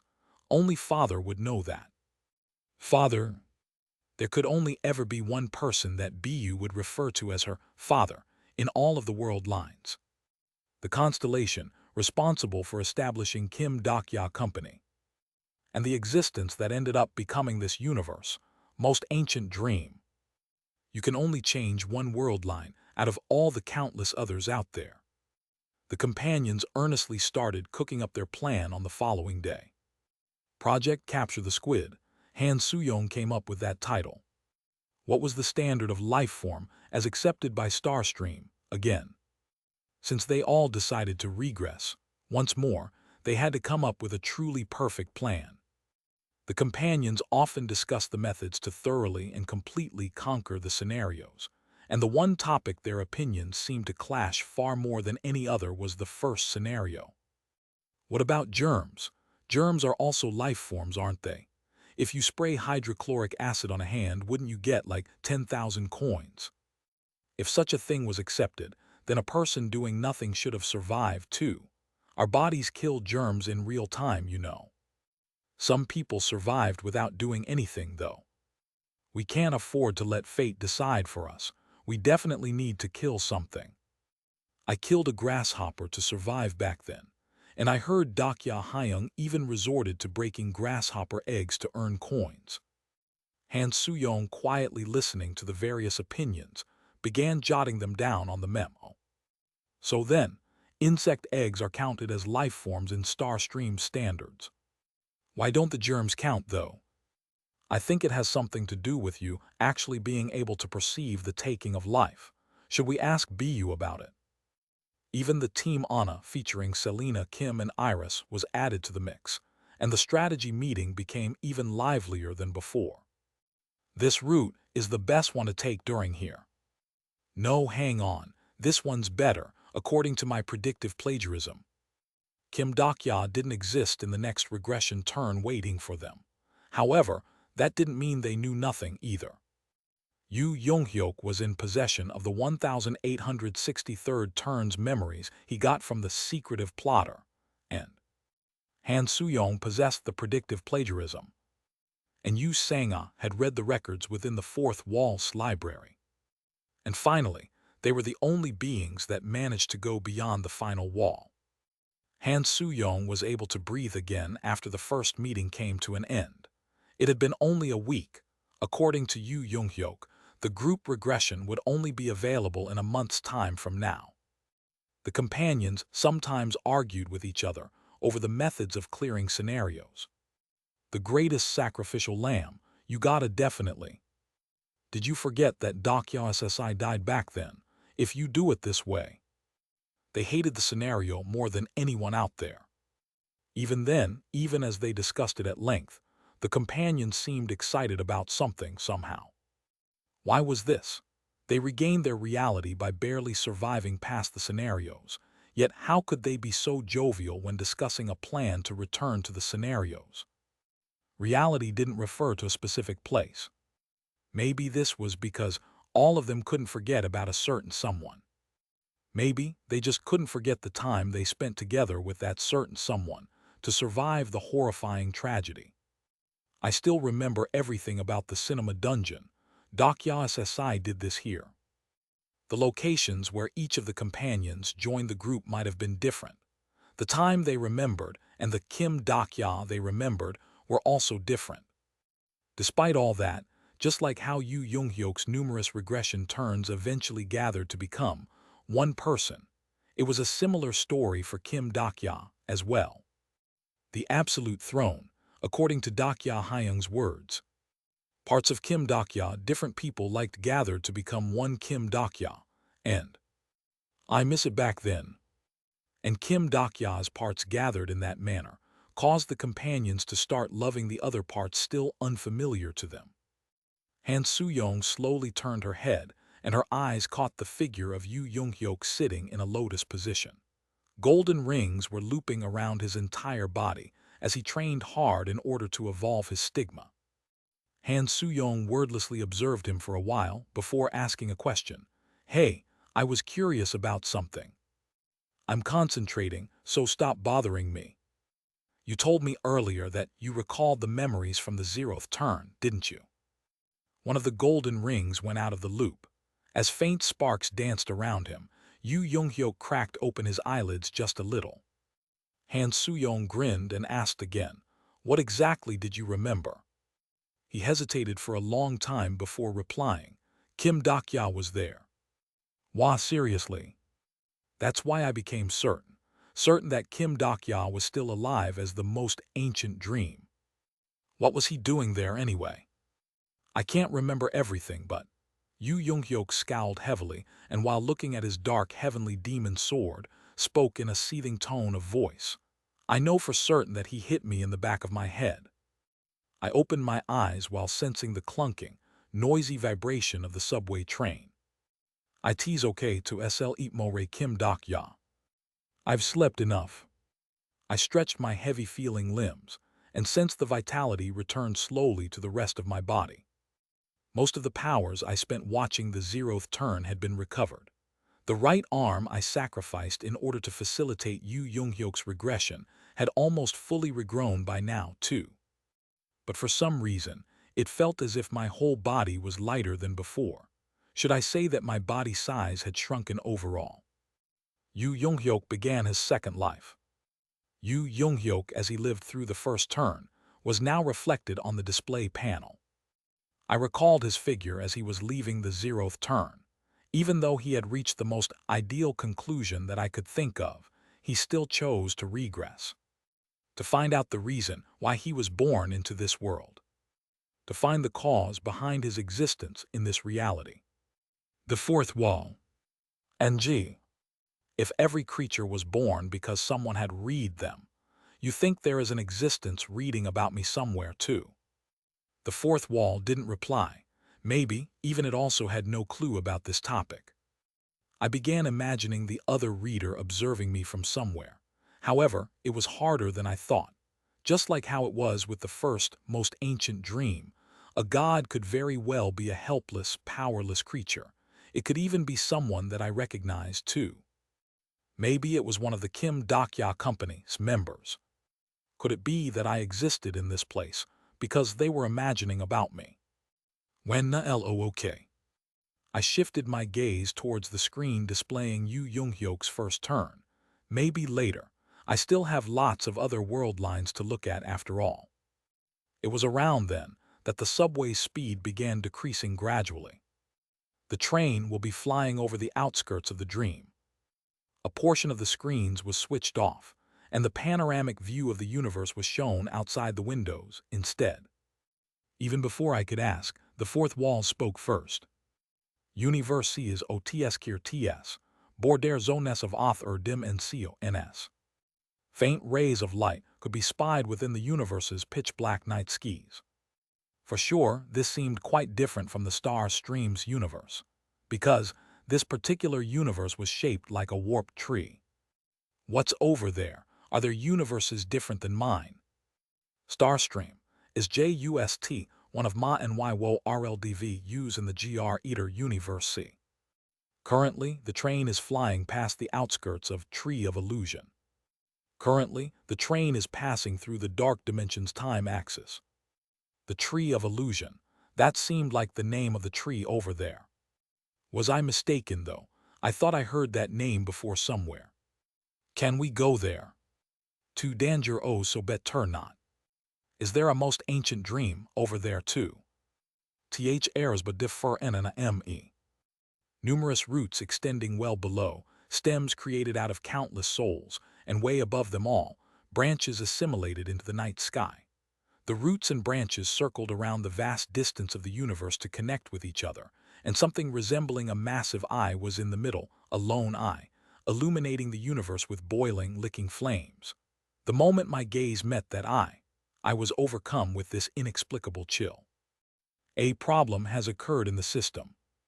The subway's speed rapidly fell along with the loud clunking noise. Lights within the train flickered and died without warning, and a metallic screech reverberated within. This was almost the same as back when the first scenario was issued. Loud ringing exploded in my ears, soon followed by a bizarre machine-like grinding noise next. Something was approaching the window of the subway. Kim Dokya danger. And then I saw a single ray of light. Author dimensions absolute being. At the end of that ray of light was a single blade. This light sliced past the dark stratum and flew straight in, seemingly splitting the entirety of the universe in the process. I clearly witnessed what that technique was. That was a thrust. Quabioom. I was thrown ungainly to the floor as the explosion went off. I reflexively awakened my fables and hurriedly raised my head, only to discover the sword that had already broken past the train's entrance. It was a sword with a blade darker than the darkness itself, and a naked man was standing there glaring at me, his hand gripping that very sword. You bastard, are you the big brother? Epilogue 2, not found anywhere 2 Fin. Chapter 528, Epilogue 2 not found anywhere 3. I could only stare at the buck-naked man in sheer stupefaction. This situation was proving to be really difficult to comprehend. I asked you whether you are the big brother or not. No, hang on a minute. I'm the one with questions here. Just who are you, and what is this big brother?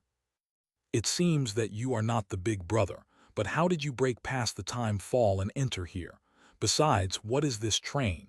A subway? Is this yet another type of tower of nightmares? How does it even operate? This guy, words were obviously not getting through to him. To think he'd damaged someone else's train and barge inside, only to start yapping on and on about his own stuff. I activated the Omniscient Reader's Viewpoint right away, and then bore witness to a message I had never seen before. Applicable individual is a character from a worldview you are not familiar with. Character from a worldview I wasn't familiar with. Almost at the same time, bright light suddenly shone out from the naked man's eyes. Someone is activating a power not registered with the system. Circular discs were vigorously spinning above his retinas. An existence of another dimension is spying on your true nature. Warning, this power cannot be fully blocked by the fourth wall. What? Tsujajajut. Along with the sparks going wild in front of my eyes, all the fables within me exploded forth as if to resist the opposition's power. The ones that reacted most viscerally were stigma regressions, essence is writhing. Fable, hellscape of eternity, is baring its fangs. In an instant, a portion of subway's interior transformed into the view of the hellish landscape Yu Yonghyuk had lived through. The naked man looked at the world submerged in crimson hue and formed a stunned expression. This inherent world is, could it be, you're a regressor? Inherent world. I was about to throw a tackle, saying that sounded like what Kim Nam-woon might say. But then, the man's black sword suddenly began quivering with hatred. You are a bastard that turned his back on reality, so die. Just as the chilling light permeating within his blade, edge moved towards me. The train is re-entering its normal tracks. The authority of the most ancient dream is activating. The system is ejecting the foreign matter found within. Along with the shu-wuok noise, the man pointing his sword at me was rapidly sucked out towards the exit. You dare! However, he stabbed his sword into the exit and held on, resolutely enduring the train's acceleration. It was right at that moment that my body was transferred to another section of the subway. Emergency combat system is activating. A portion of the subway used in the ejection will be discarded. I looked back to discover the tail section of the train that naked man was clinging onto had separated from the rest and was now drifting away into the universe, and the furious man began dashing in my direction next. That figure of the man, with the muscles in his entire body ballooning up, gave me this sense of inexplicable terror. Hurry up, that bastard is coming after us. Don T-wo RRY that GI E's cap EFR on the Timia X is. That man chased after the subway at a frightening turn of speed, but was unable to climb aboard again. It was as if a transparent wall existed between him and the train. He continued to diligently run on the train tracks, but from a certain moment on, he stopped his pounding steps and glared quietly in this direction. Only after that dude's figure had grown very far away was I able to breathe a sigh of relief. Just what was that? But of Monar Chs Yhwan. Butcher of monarchs. A monster that tra and for save Aral Bill Lion ye ars in the teamy axes. I momentarily doubted my own hearing. How many years did you say? I also don tkn au execity he existed before I was created. That guy was older than the fourth wall. I was getting goosebumps just from the mere idea of that incredible length of time. Could a human being endure billions of years without going insane? No, hang on a second. He didn't seem quite right in his head, actually. Why was he trapped in there for billions of years, though? To destroy the system of the universe, he belongs to. We are not going to run into him again, are we? Maybe the fourth wall was too tired, as there was no reply. It must have been busy fixing the damaged train. I dusted my coat, the one where the sword belonging to a crazy bastard named Yhwan had brushed past a moment earlier. Now that was truly a gobsmacking thrust, all right. No constellation or transcender I've met so far would be able to perform such a powerful stabbing attack. Would billions of years leave a human in that wretched state? The restoration of the system must have been completed, as fables from world lines reappeared one by one on the train's windows. Yu Yonghyuk from the first turn shooting a terrifying glare at the heavens was among them. I quietly glared back at him for a little while, but suddenly grew scared of something. The fourth wall. WH chat. How old is Yu Yonghyuk now? We depart in a week's time. Finally, Yu Yonghyuk's stigma finished its evolution. People who agreed to participate in the project Capture the Squid began preparing for their departure. Alien SSI, Boksun SSI, Yongran SSI will leave the complex in your care. I see, so you decided to go as well. Yasujong smiled faintly as people bade them goodbye. Yes. However, not everyone decided to travel with them. We can't go. A portion of Team Anna, including Anna Croft herself, chose to remain in this world line. The system is gradually weakening, and this world is the closest to the conclusion that I'd been thinking of. That's why we'll remain in this world. However, there is someone who wishes to travel with you among our team, so, if it's not too much trouble, can you accept her, please? Anna Croft asked. The sole person from Team Anna joining the Capture the Squid was none other than Selena Kim. She smiled awkwardly and briefly explained that there was a debt she had to repay Kim Dak-ya no matter what. Han Soo-young confirmed for the last time. Is there anyone else? Is this everyone from the industrial complex? Rather unexpectedly, The person who hesitantly raised his hand was Han Myung-oh. "What's this, Ajasi? You're obviously going right." "I've raised my hand to tell you that I can't go." "What?" She knew that the original relationship between Han Myung-oh and Kim Dok-ya wasn't very amicable. However, she figured that, as they experienced the scenarios together, they would have gotten a bit friendlier, but this. "I can't go." Only after hearing those words did Han Soo-young realize that he was holding the hand of a young girl. In this regression turn, there were some people they simply couldn't travel with. Han Soo-young quietly looked into the girl's face. Outwardly, she seemed to be in her teens, but her mental age probably hadn't even reached 5 yet.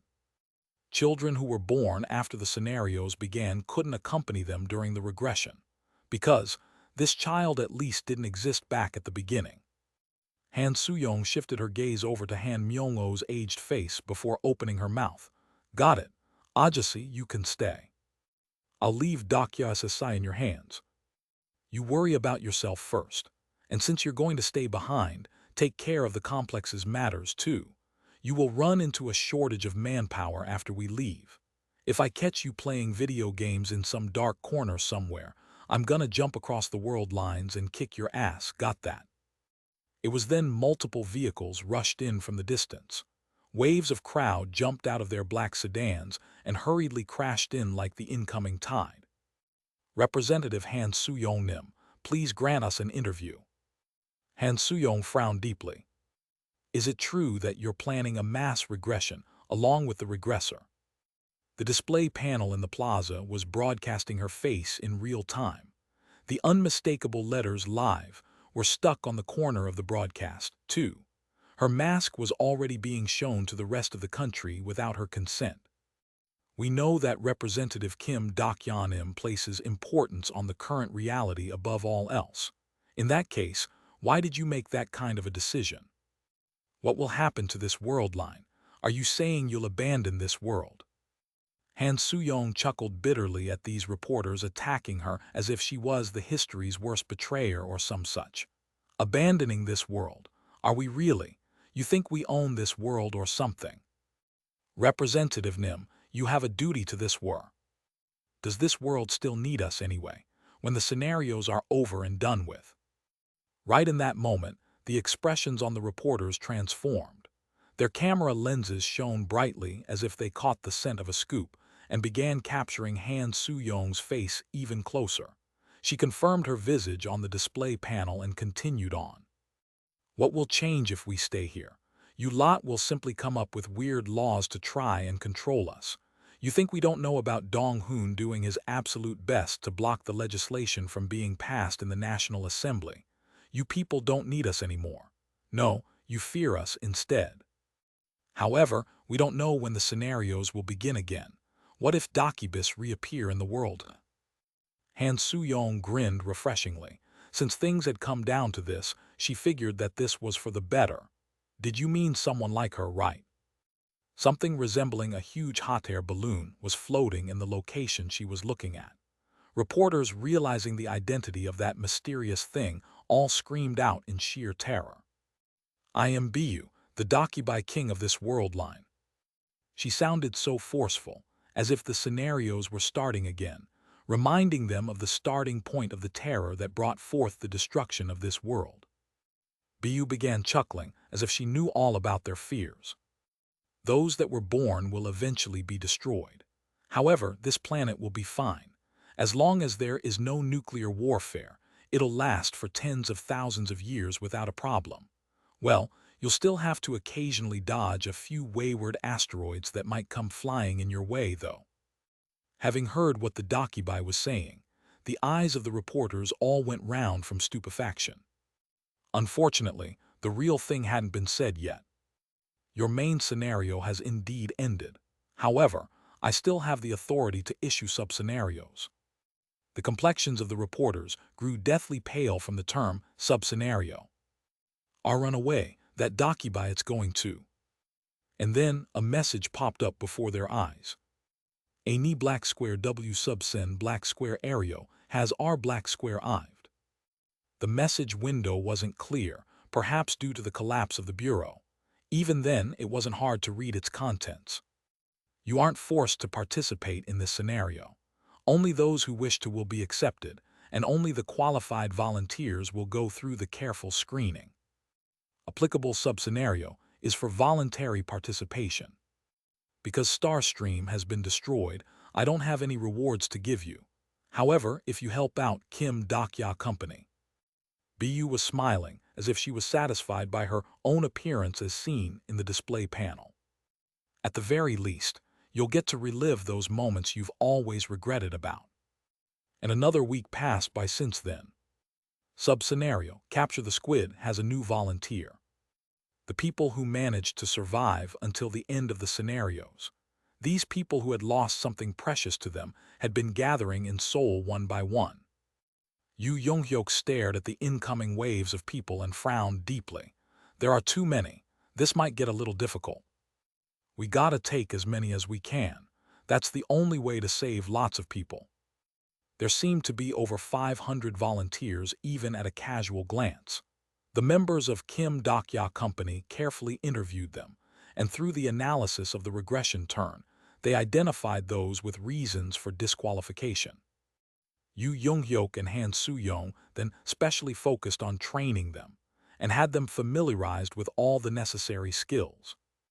And after a concerted effort to filter them out over and over again, the total number of remaining volunteers dwindled down to 100. These 100 were everyone they could bring along from this world line. Can we truly go back to the past? The one asking that question was Julius, the possessor of the attribute Judge of 3 Generations. He was ranked 52nd in the top 100 strongest humans. His nickname was Judge of Wrath. He had to lose all of his family, his friends and comrades back in his country, and had been living on with grief and anger aimed at the world. He wasn't the only one, however. The faces of Japan's Asuka Ren, and even China's Fei Hu and India's Ranveer Khan could be seen among the crowd. The strongest incarnations that managed to survive the scenarios had all gathered here. Julius shouted out, "Please tell us the truth. We have said nothing and endured your training regime until now, didn't we? Is it true that we can go back to the past?" "No, it's a lie," replied Yu Young-hyuk. "What do you? In that case, why did you even gather us? What you're about to go back to isn't the past. No, it's simply a different world line. No matter what you do, humans can never go back to their past. I didn't come here to listen to that obvious. What has happened will never change. People you loved are already all dead." His level tone of voice shut down the mouths of the others. "They won't remember you. They won't recall their own demise, nor will they remember the time they spent with you. Every time you speak to them, you will gradually come to realize that the time you lived together can never be yours again." Deep pain was pervading in each and every word he spoke. These words were from the only man among them who had lived on while remembering the disappeared world lines. You shall become even more lonely, and in the end, you will end up all alone. No one will be able to understand your pain.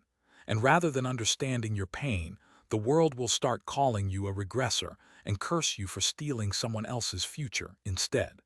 None of you will belong to anywhere and slowly wither away while still alive.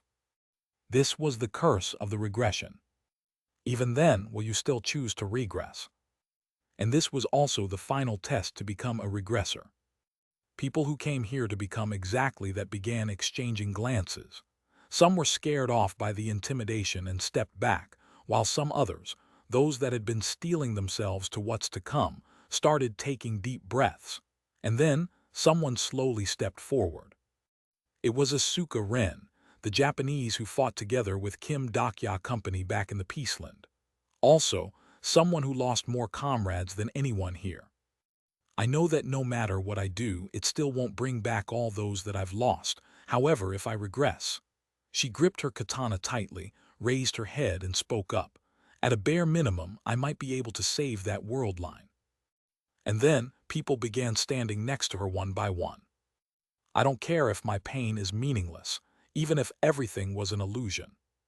Just once, if I could save them just once." This was their determination. Some were captured by their own passion, while some were mired in sorrow. And every one of them was longing for their past. Yu Yonghyuk knew the truth. They will all grow to regret this moment. He could have said something. He could have told them what his comrades from repeated regressions have told him. Captain, you must live in the present. Don't get lost in the events of the past. They are all just delusions, that's all. His dead comrades from the previous regression turns were saying those during this turn. Every time he heard them, Yu Yonghyuk quietly polished his sword and endured. None of them could understand. They couldn't understand that there was someone in this world who could never live in the present. Please take us with you, conquering king. And that was why the regressor Yu Yonghyuk understood the people standing before his eyes. The past was the only present they could choose, and no one had the right to tell them they were wrong. No, well, maybe a certain guy would be compelled to say that they were wrong. Don't ever think that just by discarding this turn, your next one will be better. Because, just maybe, the regression turn you wish to abandon could very well be the one single turn, where you get to see the end of this world as a human being. Yu Yonghyuk slowly closed his eyes. Could the current him reply to what Kim Dokya had said back then? He wasn't sure. However, he was certain of one thing. There was someone in this world who would go as far as to abandon his humanity to see a certain story. Yu Yonghyuk stood up from his spot and raised his voice. We are heading out. Call on the constellations. Epilogue 2, Not Found Anywhere 3 Fin. Chapter 529, Epilogue 2, Not Found Anywhere 4. Yisoo-jeon was standing before the darkest star. Will you go with us? Constellation, Queen of the Darkest Spring, is slowly opening her eyes. The location Persephone rested in wasn't the underworld. That was because the passageway to her home had disappeared after Star Stream collapsed. She was currently staying in the special guest room in the industrial complex. She stayed there, staring at the night sky every day as if to comprehend the most ancient fables. The fact that I'm still alive, it must mean that my black isn't in this place, at the very least. She slowly turned her head, her eyes still radiating some warmth. Warmth, left behind by a certain someone. Yisoo-jeon knew whose fable that was. Fable, Promise of the Darkest Night, is continuing on with its storytelling. It was from the king of the underworld, who swore to be by her side until the end of the world. And like he promised, he died instead of Persephone at the end of the world. Let us go, we must save that child. Jiang Huiwen knocked on a worn-down door of the complex's special guest room. Is anyone home? She turned the doorknob, and the door opened without resistance. What greeted her immediately afterwards a holographic figurine. Kim Dokya, escaping from the water dragon. It was the figurine of Kim Dokya during his escape from the water dragon. Not only that, but the line he uttered during the event also floated up below the hologram as well. All right then, time to go outside. Jiang Huiwen stared at that bizarre 3D sculpture with a slightly dumbfounded face. That wasn't the only figurine, though. Kim Dokya, destroying the absolute throne. Kim Dokya, liberating the demon world. Not even Yuseung or Gilyong's rooms look like this. As if she came to sightsee, Jiang Huiwen studied each and every figurine. As she followed the lines of these action figures arranged by the year and the scenario number, she abruptly recalled their past. Uriel must have been looking at Kim Dokya during all of these moments. Among these was a rear tentacle from a squid, seemingly a part of a special limited edition collection. Kim Dokya, the squid's last tentacle, made by Yongsan. She looked at this thing with puzzled eyes before reaching out to it. But just as her hand touched the glass display case, a true voice could be heard. If you carelessly touch that, Uriel's going to get really mad. How long had it been? An archangel with a rather wan complexion was sitting by the table near the display case. No, wait, not many would actually recognize her as an archangel these days. A woman who silently flipped the pages of a book, not even bothering to look even though she was the one who started the conversation. Jiang Huiwen quietly stared at this woman's long eyelashes before asking her, "Gabriel, do you know where Uriel is?" Constellation, lily blooming on Aquarius, is revealing her presence. The power of a fable spread out like ripples from her entire figure. Perhaps this was the archangel displaying her last vestige of pride. Oh, the last incarnation of Eden. Gabriel closed the book gently, her eyes gleaming brightly. It seemed that she had already figured out why Jiang Huiwen came to visit. I've crossed world lines before, and it was truly a dizzying experience indeed, but what all of you are trying to do here exceeds that. You won't make it out alive. Is that how Eden jinxes others? This is your reality. You must not run away from it. You can't seriously be considering undoing this ending you earned by finally bringing down the star stream. Now are you? The reality. The weight of that word pressed down slightly on Jiang Huiwen's chest. Rather than replying, though, she looked around at the room's decor again instead. The bunk bed shared by Uriel and Gabriel was located on the corner, and the word Eden was stuck above it like a poster. The nebula Eden was finished. No one could deny that truth. What makes one's reality isn't the environment nor the location. Even though Eden was finished, someone still chose to call this very room her Eden, because archangels were still here. Even if there were only two. It's a cool-looking Eden, though. Jiang Huiwen turned around to find Gabriel looking at her with trembling eyes. "Can you tell me where Uriel is?" "Behind you." Jiang Huiwen looked back and sure enough, Uriel was there. She must have been coming back from her junk food shopping trip, because her small figure was holding large bundles filled with all sorts of snacks. Her emerald-hued eyes were opened wide, as if she was quite startled at the moment. Jiang Huiwen stared at her constellation sponsor for a long while. The brilliant light of an archangel couldn't almost be felt from Uriel. Her wings that used to be on her back had long disappeared. Even her clothes had changed. Instead of her favorite black dress, she was kitted out in a gray hoodie and a pair of track pants. Huiwen. Jiang Huiwen knew better than anyone why Uriel ended up looking like that. Uriel. Wouldn't Uriel be happier if she remained here, honestly speaking? Uriel the Archangel had carried out the scenarios far, far longer than herself. In that case, was it the right thing to do, dragging her back into the depths of hell one more time? Rather than opening her mouth, though, Jiang Huiwen squeezed her fist tightly. When she did, a faint lick of flame rose up from there. The Hellfire, the purest flames in this world, given to her by her constellation sponsor. The moment that flame was lit up, the ever-so-slightly dim darkness of the room was illuminated by yet another sculpture emitting the exact same flame. Jiang Huiwen turned her head towards it without thinking too much, and saw a figurine sporting the same face as hers. It wasn't only Kim Dokjas in this room, as it turned out. As if she was under a trance, Jiang Huiwen approached the glass display case and looked inside. There she was, wielding the judge's sword and firing pure white hellfire. My one and only incarnation. Jiang Huiwen worked hard to suppress the emotions powerfully welling up inside and spoke. Uriel. Huiwen. The moment she heard that warm, gentle voice, Jiang Huiwen realized something. Her constellation sponsor already knew everything. Please cheer me on as I live that life one more time. She slowly turned her head and saw Uriel smiling sorrowfully, as if to ask whether this would be all right or not, and towards such Uriel, Jiang Huiwen knelt down. Please become my constellation sponsor one more time. Where did that idiot black flame dragon disappear to? Flame dragon. General Nim, where are you, my General Nim? Those voices came from Han Soo-yong and Yi Jai-hai, currently searching for their constellations. And in the middle of the chaotic sea of people, Yu Yong-hyuk was looking at his young sister next to him. She had this huge pout on her face, probably angry at something. He sighed deeply. You'll be safer by remaining here. This world will soon stabilize, and this world will. But you aren't going to be here, Oppa. This would be Yu Mia's first time not using honorifics.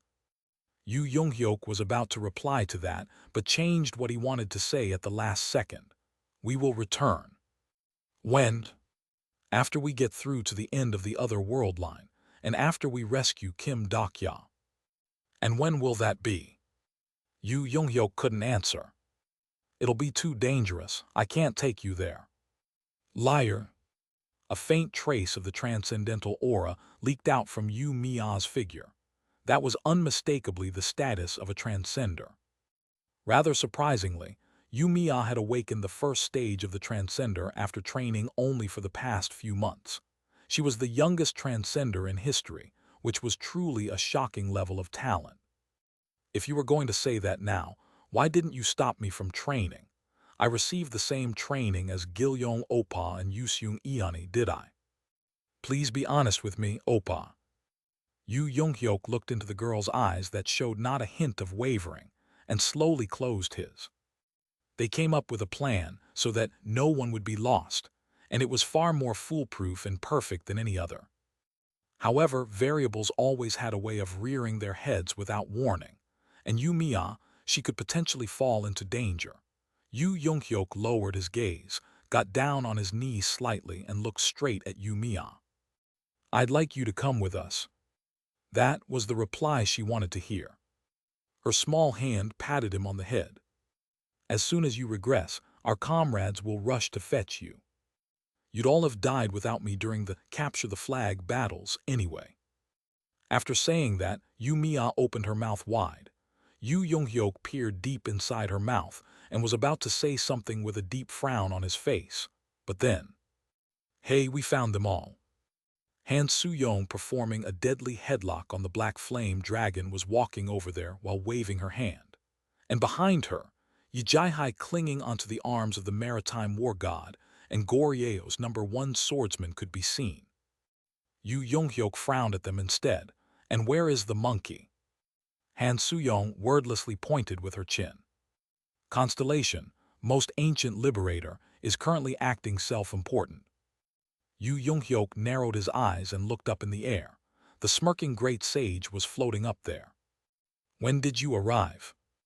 Aren't your preparations just too slow? If my Makni dies because of your tardiness, I'm going to rip you apart limb from limb where you stand. It seemed that, even though his status had fallen and Star Stream was destroyed, a myth grade wasn't called a myth for no reason. Only the great sage was capable of emitting such vigor even when the system had long disappeared. Yu Younghyuk replied tersely, If you get in my way, I will not hesitate to cut you down. The great sage smiled, his pearly white teeth in full display. Why don't we end that unfinished battle of ours during the next turn? Let's find out if you can get anywhere remotely close to the secretive plotter. Okay, sure thing. Is everyone finished with their preparations? Han Soo-young's voice caused tense expressions to form on the faces of the waiting incarnation. All the members of Kim Dokya Company participating in this regression trip gathered around. Yu Sanga, Jiang Hui-won, Yi Hyun-seong, Shin Yuseung, Yi Gilyong, Yi Jai-hai, Yi Xialhwa, and Jang Hyong. In addition, even Yi Soo-jong and Selena Kim, too. The industrial complex's residents came out to bade them goodbye. Conquering King, please remember what I told you. Fei Hu, the future of the continent rests on your shoulders. Ranveer Khan.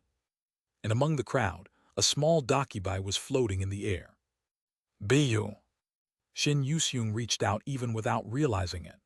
Biyu, staying back along with the rest of the residents, carried a vaguely sorrowful expression. Biyu couldn't go with them. Just like how it was with Han Myung-o's daughter, Biyu too was an existence born after the world's destruction had begun. She couldn't become the storyteller during the path they were about to walk on. Biyu spoke as if to console the companions. Don't be too sad. Whichever world line you end up, I'll always cheer you on. I'm the Dakibai King, you know. If I train a little bit harder and if I uncover more of the inheritances the Wennies left behind, I should be able to cross the world lines too. In that case, we should be able to meet up again. We'll wait for you, even if it's tens of thousands of years later. Biyu cried out, Bayat. and firecrackers went off all over the industrial complex like big-scale fireworks. We are heading out. Stigma Group Regression LV1 is activating. Finally, Yu Young-hyuk commenced the regression. The moment his stigma activated, the figures of Yu Young-hyuk and his companions were dyed in the shower of resplendent light. It was then. You stinking bastards, you didn't even come to fetch me. Gong Pildu ran in from the distance and shouted angrily, before jumping into the shower of light belonging to the regressing party. Quack quack quack quack quack quack. The world began breaking down. The companions held each other's hands tightly and stared at the disappearing world. Biyu's bright smile was distorting away. Could they meet again? Pain akin to their souls shattering into tiny little pieces followed soon after. Shin Yuseung clenched her teeth tightly. Yu Young-hyuk always had to endure these moments all by himself. Fortunately, he wasn't alone this time. Shin Yuseung soon realized that she was traveling in the distant galaxy. The background was getting further away from her at a speed too fast to see, and different star streams from other world lines could be seen, as well. The outer gods, abandoned inside the ashes of those stories, were calling out to the companions. Alia. Over here, over her, over her, over her. Han Soo-young gripped Shin Yuseung's hand even tighter and raised her voice. Keep your wits about you if you don't want to get sucked in there. Shin Yuseung repeatedly looked back to the outer gods growing further away from her. Kim Dok-ya saved outer gods during the last regression turn. He gave names to these forgotten stories. Even then, this universe was still filled with so many other forgotten ones. Han Soo-young spoke again. We're not Kim Dok-ya, we can't save all those worlds. Not just Shin Yuseung, but the other companions knew that. The current them were in too much of a hurry to save a single world before their eyes. But someday, stories that couldn't see the end were all flowing towards somewhere. The outer gods in the distance all changed back to the beautiful galaxies. Every tragedy looked so captivating when viewed from afar. Han Soo-young shouted out, "Hey, was this thing supposed to take this long? Are you sure we're on the right TR?" It was right then that they were slammed by the thunderous noise of a book being ripped apart. Re-yep. World Line has detected the activation of the group regression. Starstream is pointing out the probability of the applicable stigma. Applicable stigma is a power that exceeds the limit of the probability. Something had gone wrong here. Su-cha-cha-cha-cha. Just as Han Soo-young was about to shout something out, the view out front was swallowed up by the darkness, and it simply vanished. And when she opened her eyes again, she found herself abandoned in a plain resembling a blindingly white snowfield. What the hell, where am I? Her companions were nowhere to be seen. The only one she could see was Yu Young-hyuk carrying a stupid expression on his face. The world lines got entangled, said Yu Young-hyuk. What dogshit are you talking about? Didn't we make all the right preparations? Yu Young-hyuk closed his eyes and began sensing something before opening his mouth again. We did prepare accordingly, and as for the rest of our companions, it seems that they reached the 1865th turn safely, only we ended up here. And where is here? Most likely, we're entrapped in the gap between the world lines. Han Soo-young surveyed her surroundings once more. Several massive, pitch-black structures were floating up here and there within this snow-white field. Wait for a moment. I shall gather more fables and reactivate the stigma, said Yu Young-hyuk. How long will that take? Hurry up, will ya? If we get there too late, our plan or whatever will go down the drain. Yu Young-hyuk seemed to be in deep concentration already, as he didn't bother to reply. Han Soo-young abruptly got up from her spot and extended her hand towards the nearest structure. When she did, something akin to jet-black graphite particles stained her hand. What the heck is?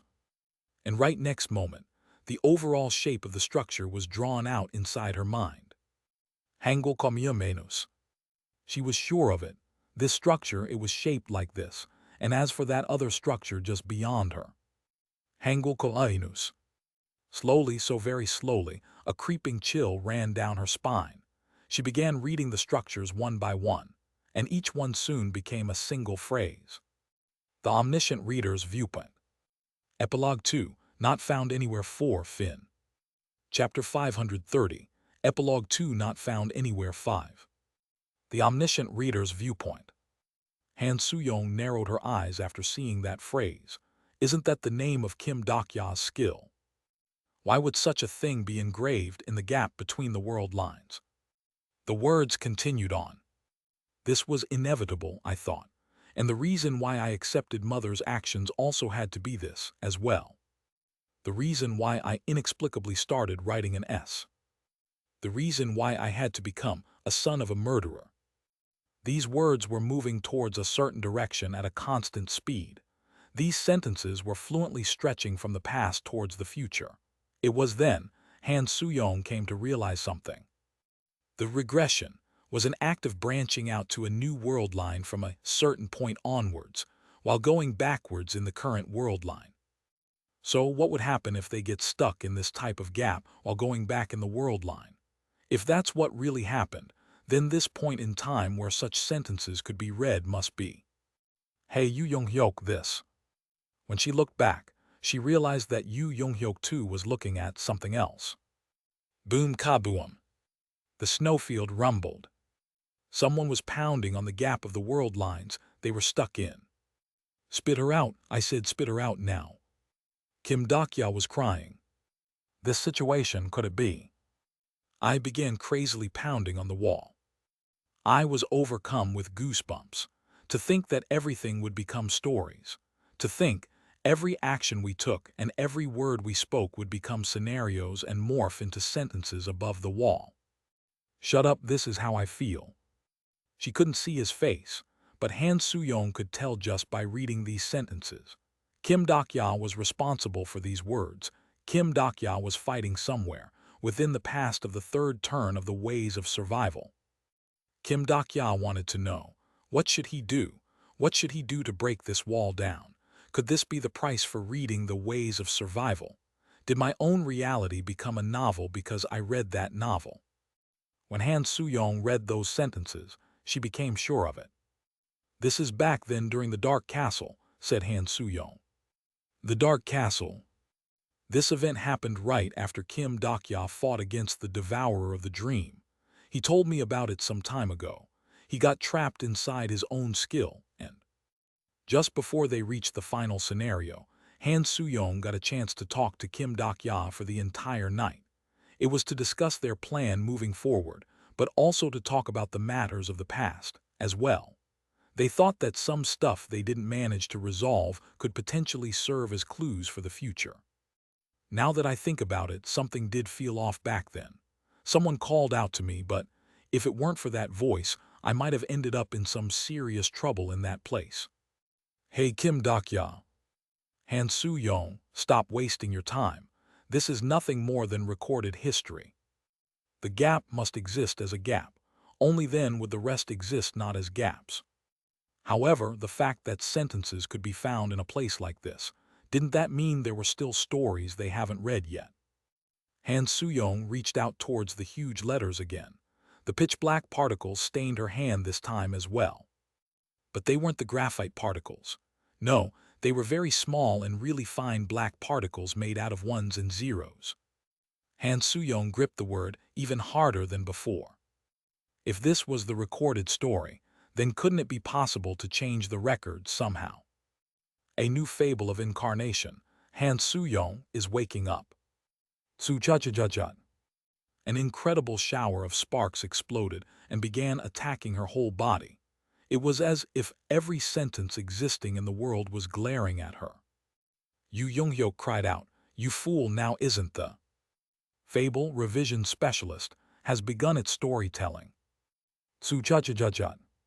Hey, wake the hell up. When she gripped the sentence, the life contained within it was transmitted to her.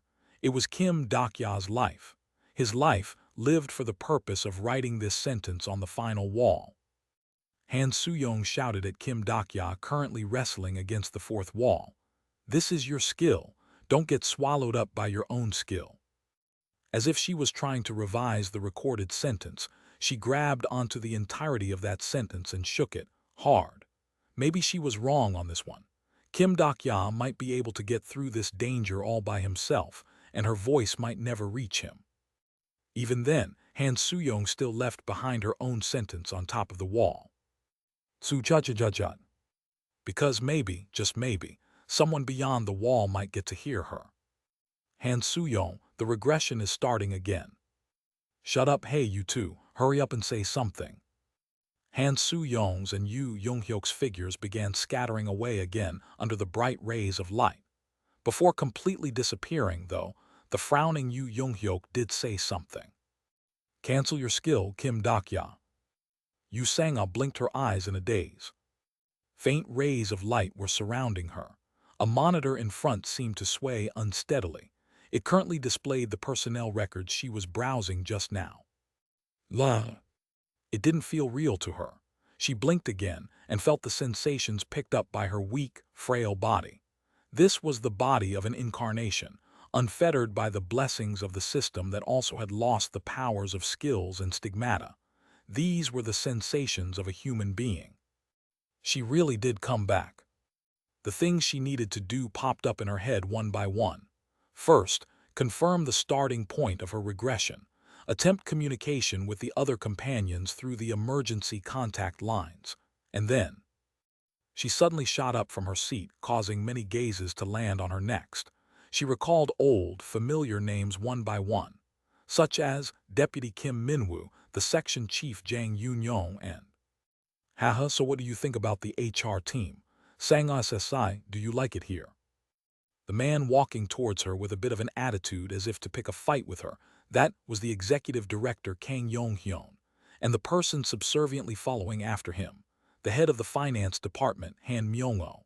The latter, cautiously reading the atmosphere until then, smiled sheepishly in her direction. He was not the Han Myung-oh she grew to know for the past 4 years. The one she knew didn't cross over to this regression turn after all. You sang us SI, the sale you made this time was truly common. Without saying a word, she began running. She brushed past the executive director Kang and rushed into the corridor. Suddenly, her sense of reality seemed to be blurring. Did she really, truly succeed in regressing?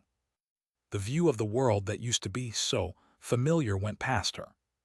She used to come to work here at the fixed time every morning, and went home at the designated hour, too. That was the rule set of this world, and she diligently stuck to it. Hey, look here, you sang us SI. Her employee ID card was exactly the same, too. There was a time in her past life when she struggled so hard to have this around her neck, as if this little thing could act as the proof of her true worth. When she arrived at the QA team's offices, utterly out of breath, several employees began recognizing her. Oh, you sang us SI. Her smartphone hidden in the pocket continuously cried out, incoming messages criticizing her sudden, abrupt departure, and then loud yells ringing out from behind her. Yu Sang-ah approached a certain partition, one step at a time. The person she remembered, he was there. A man wearing a headphone and looking up at her. The spare battery, always being charged in the corner of the partition. That was where the Kim Dok-ya she remembered was. Kim Dok-ya, before the scenarios went underway. Without realizing it, she reached out and grasped both of his cheeks. Ood! Kim Dok-ya's eyes were opened really wide. Surrounding people, startled by her sudden actions, began murmuring to themselves. However, the words she was currently listening to didn't come from them. You Sang-ah, why are you so cold-hearted? Just like how this Kim Dok-ya is Kim Dok-ya, Kim Dok-ya left behind in that place is also Kim Dok-ya, you know. You are. Han Soo-young's words were filling up the inside of her head. Why did she respond so coldly back then? Dok-ya SSI. She now knew, though. Looking at this Kim Dok-ya's dumbfounded face, how could she not? Soo-young-ah, I too have memories that I treasure. She was not an author like Han Soo-young, nor was she the protagonist like Yoo Young-hyuk. No, she was Yu Sang-ah. Yu Sang-ah, who was Kim Dok-ya's colleague and also his friend. For no reason whatsoever, tears welled up to obscure her vision, but she still managed to smile brightly. She returned here in order to protect this Kim Dokya. Kim Dokya's lips bobbed up and down. His murky eyes began to gain a semblance of light little by little, as if he had finally recognized her. And when she witnessed the faint hints of sparks dancing within those eyes, Yu Sangha opened her mouth. "Let's go and find the story you've forgotten about." Yu Sangha led Kim Dokya and immediately left the company building. Just to make sure, she didn't forget to shout at other people too as they dashed through the corridors. "It's not too late now, so please leave the office and try to catch a grasshopper at the very least." The duo reached the Gwanghwamun station, and the very first one to arrive there, Jiang Hui-1, greeted them. She stood under the undamaged statues of King Sejong and Yi Sun-shin and waved her hand. "Yu Sangha SSI." Out of the happiness at this reunion, they energetically hugged each other. It seemed that the only one to reach here so far was Jiang Hui-1. "What's wrong with Dakya SSI?" The state of his memories doesn't seem to be stable at the moment. He's experiencing confusion at trying to perceive reality. She could only guess that this state was due to him being an avatar. "What about Junghyuk SSI and Suyong SSI?" Yu Sangha asked. "I couldn't get a hold of them yet. I don't know about Junghyuk SSI, but Suyong SSI is the type to call everyone before doing anything else, so."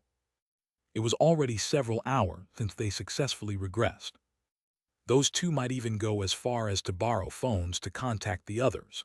So, the fact that they didn't could only mean that something had possibly gone wrong somewhere.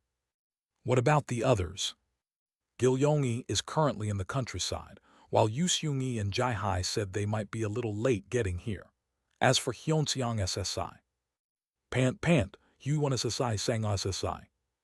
A huge bear was running towards them from the distance while waving both of his hands. The bear also happened to be wearing a military uniform, too. But didn't you say you can't come out because you were stuck in the base?" "I left without permission, actually."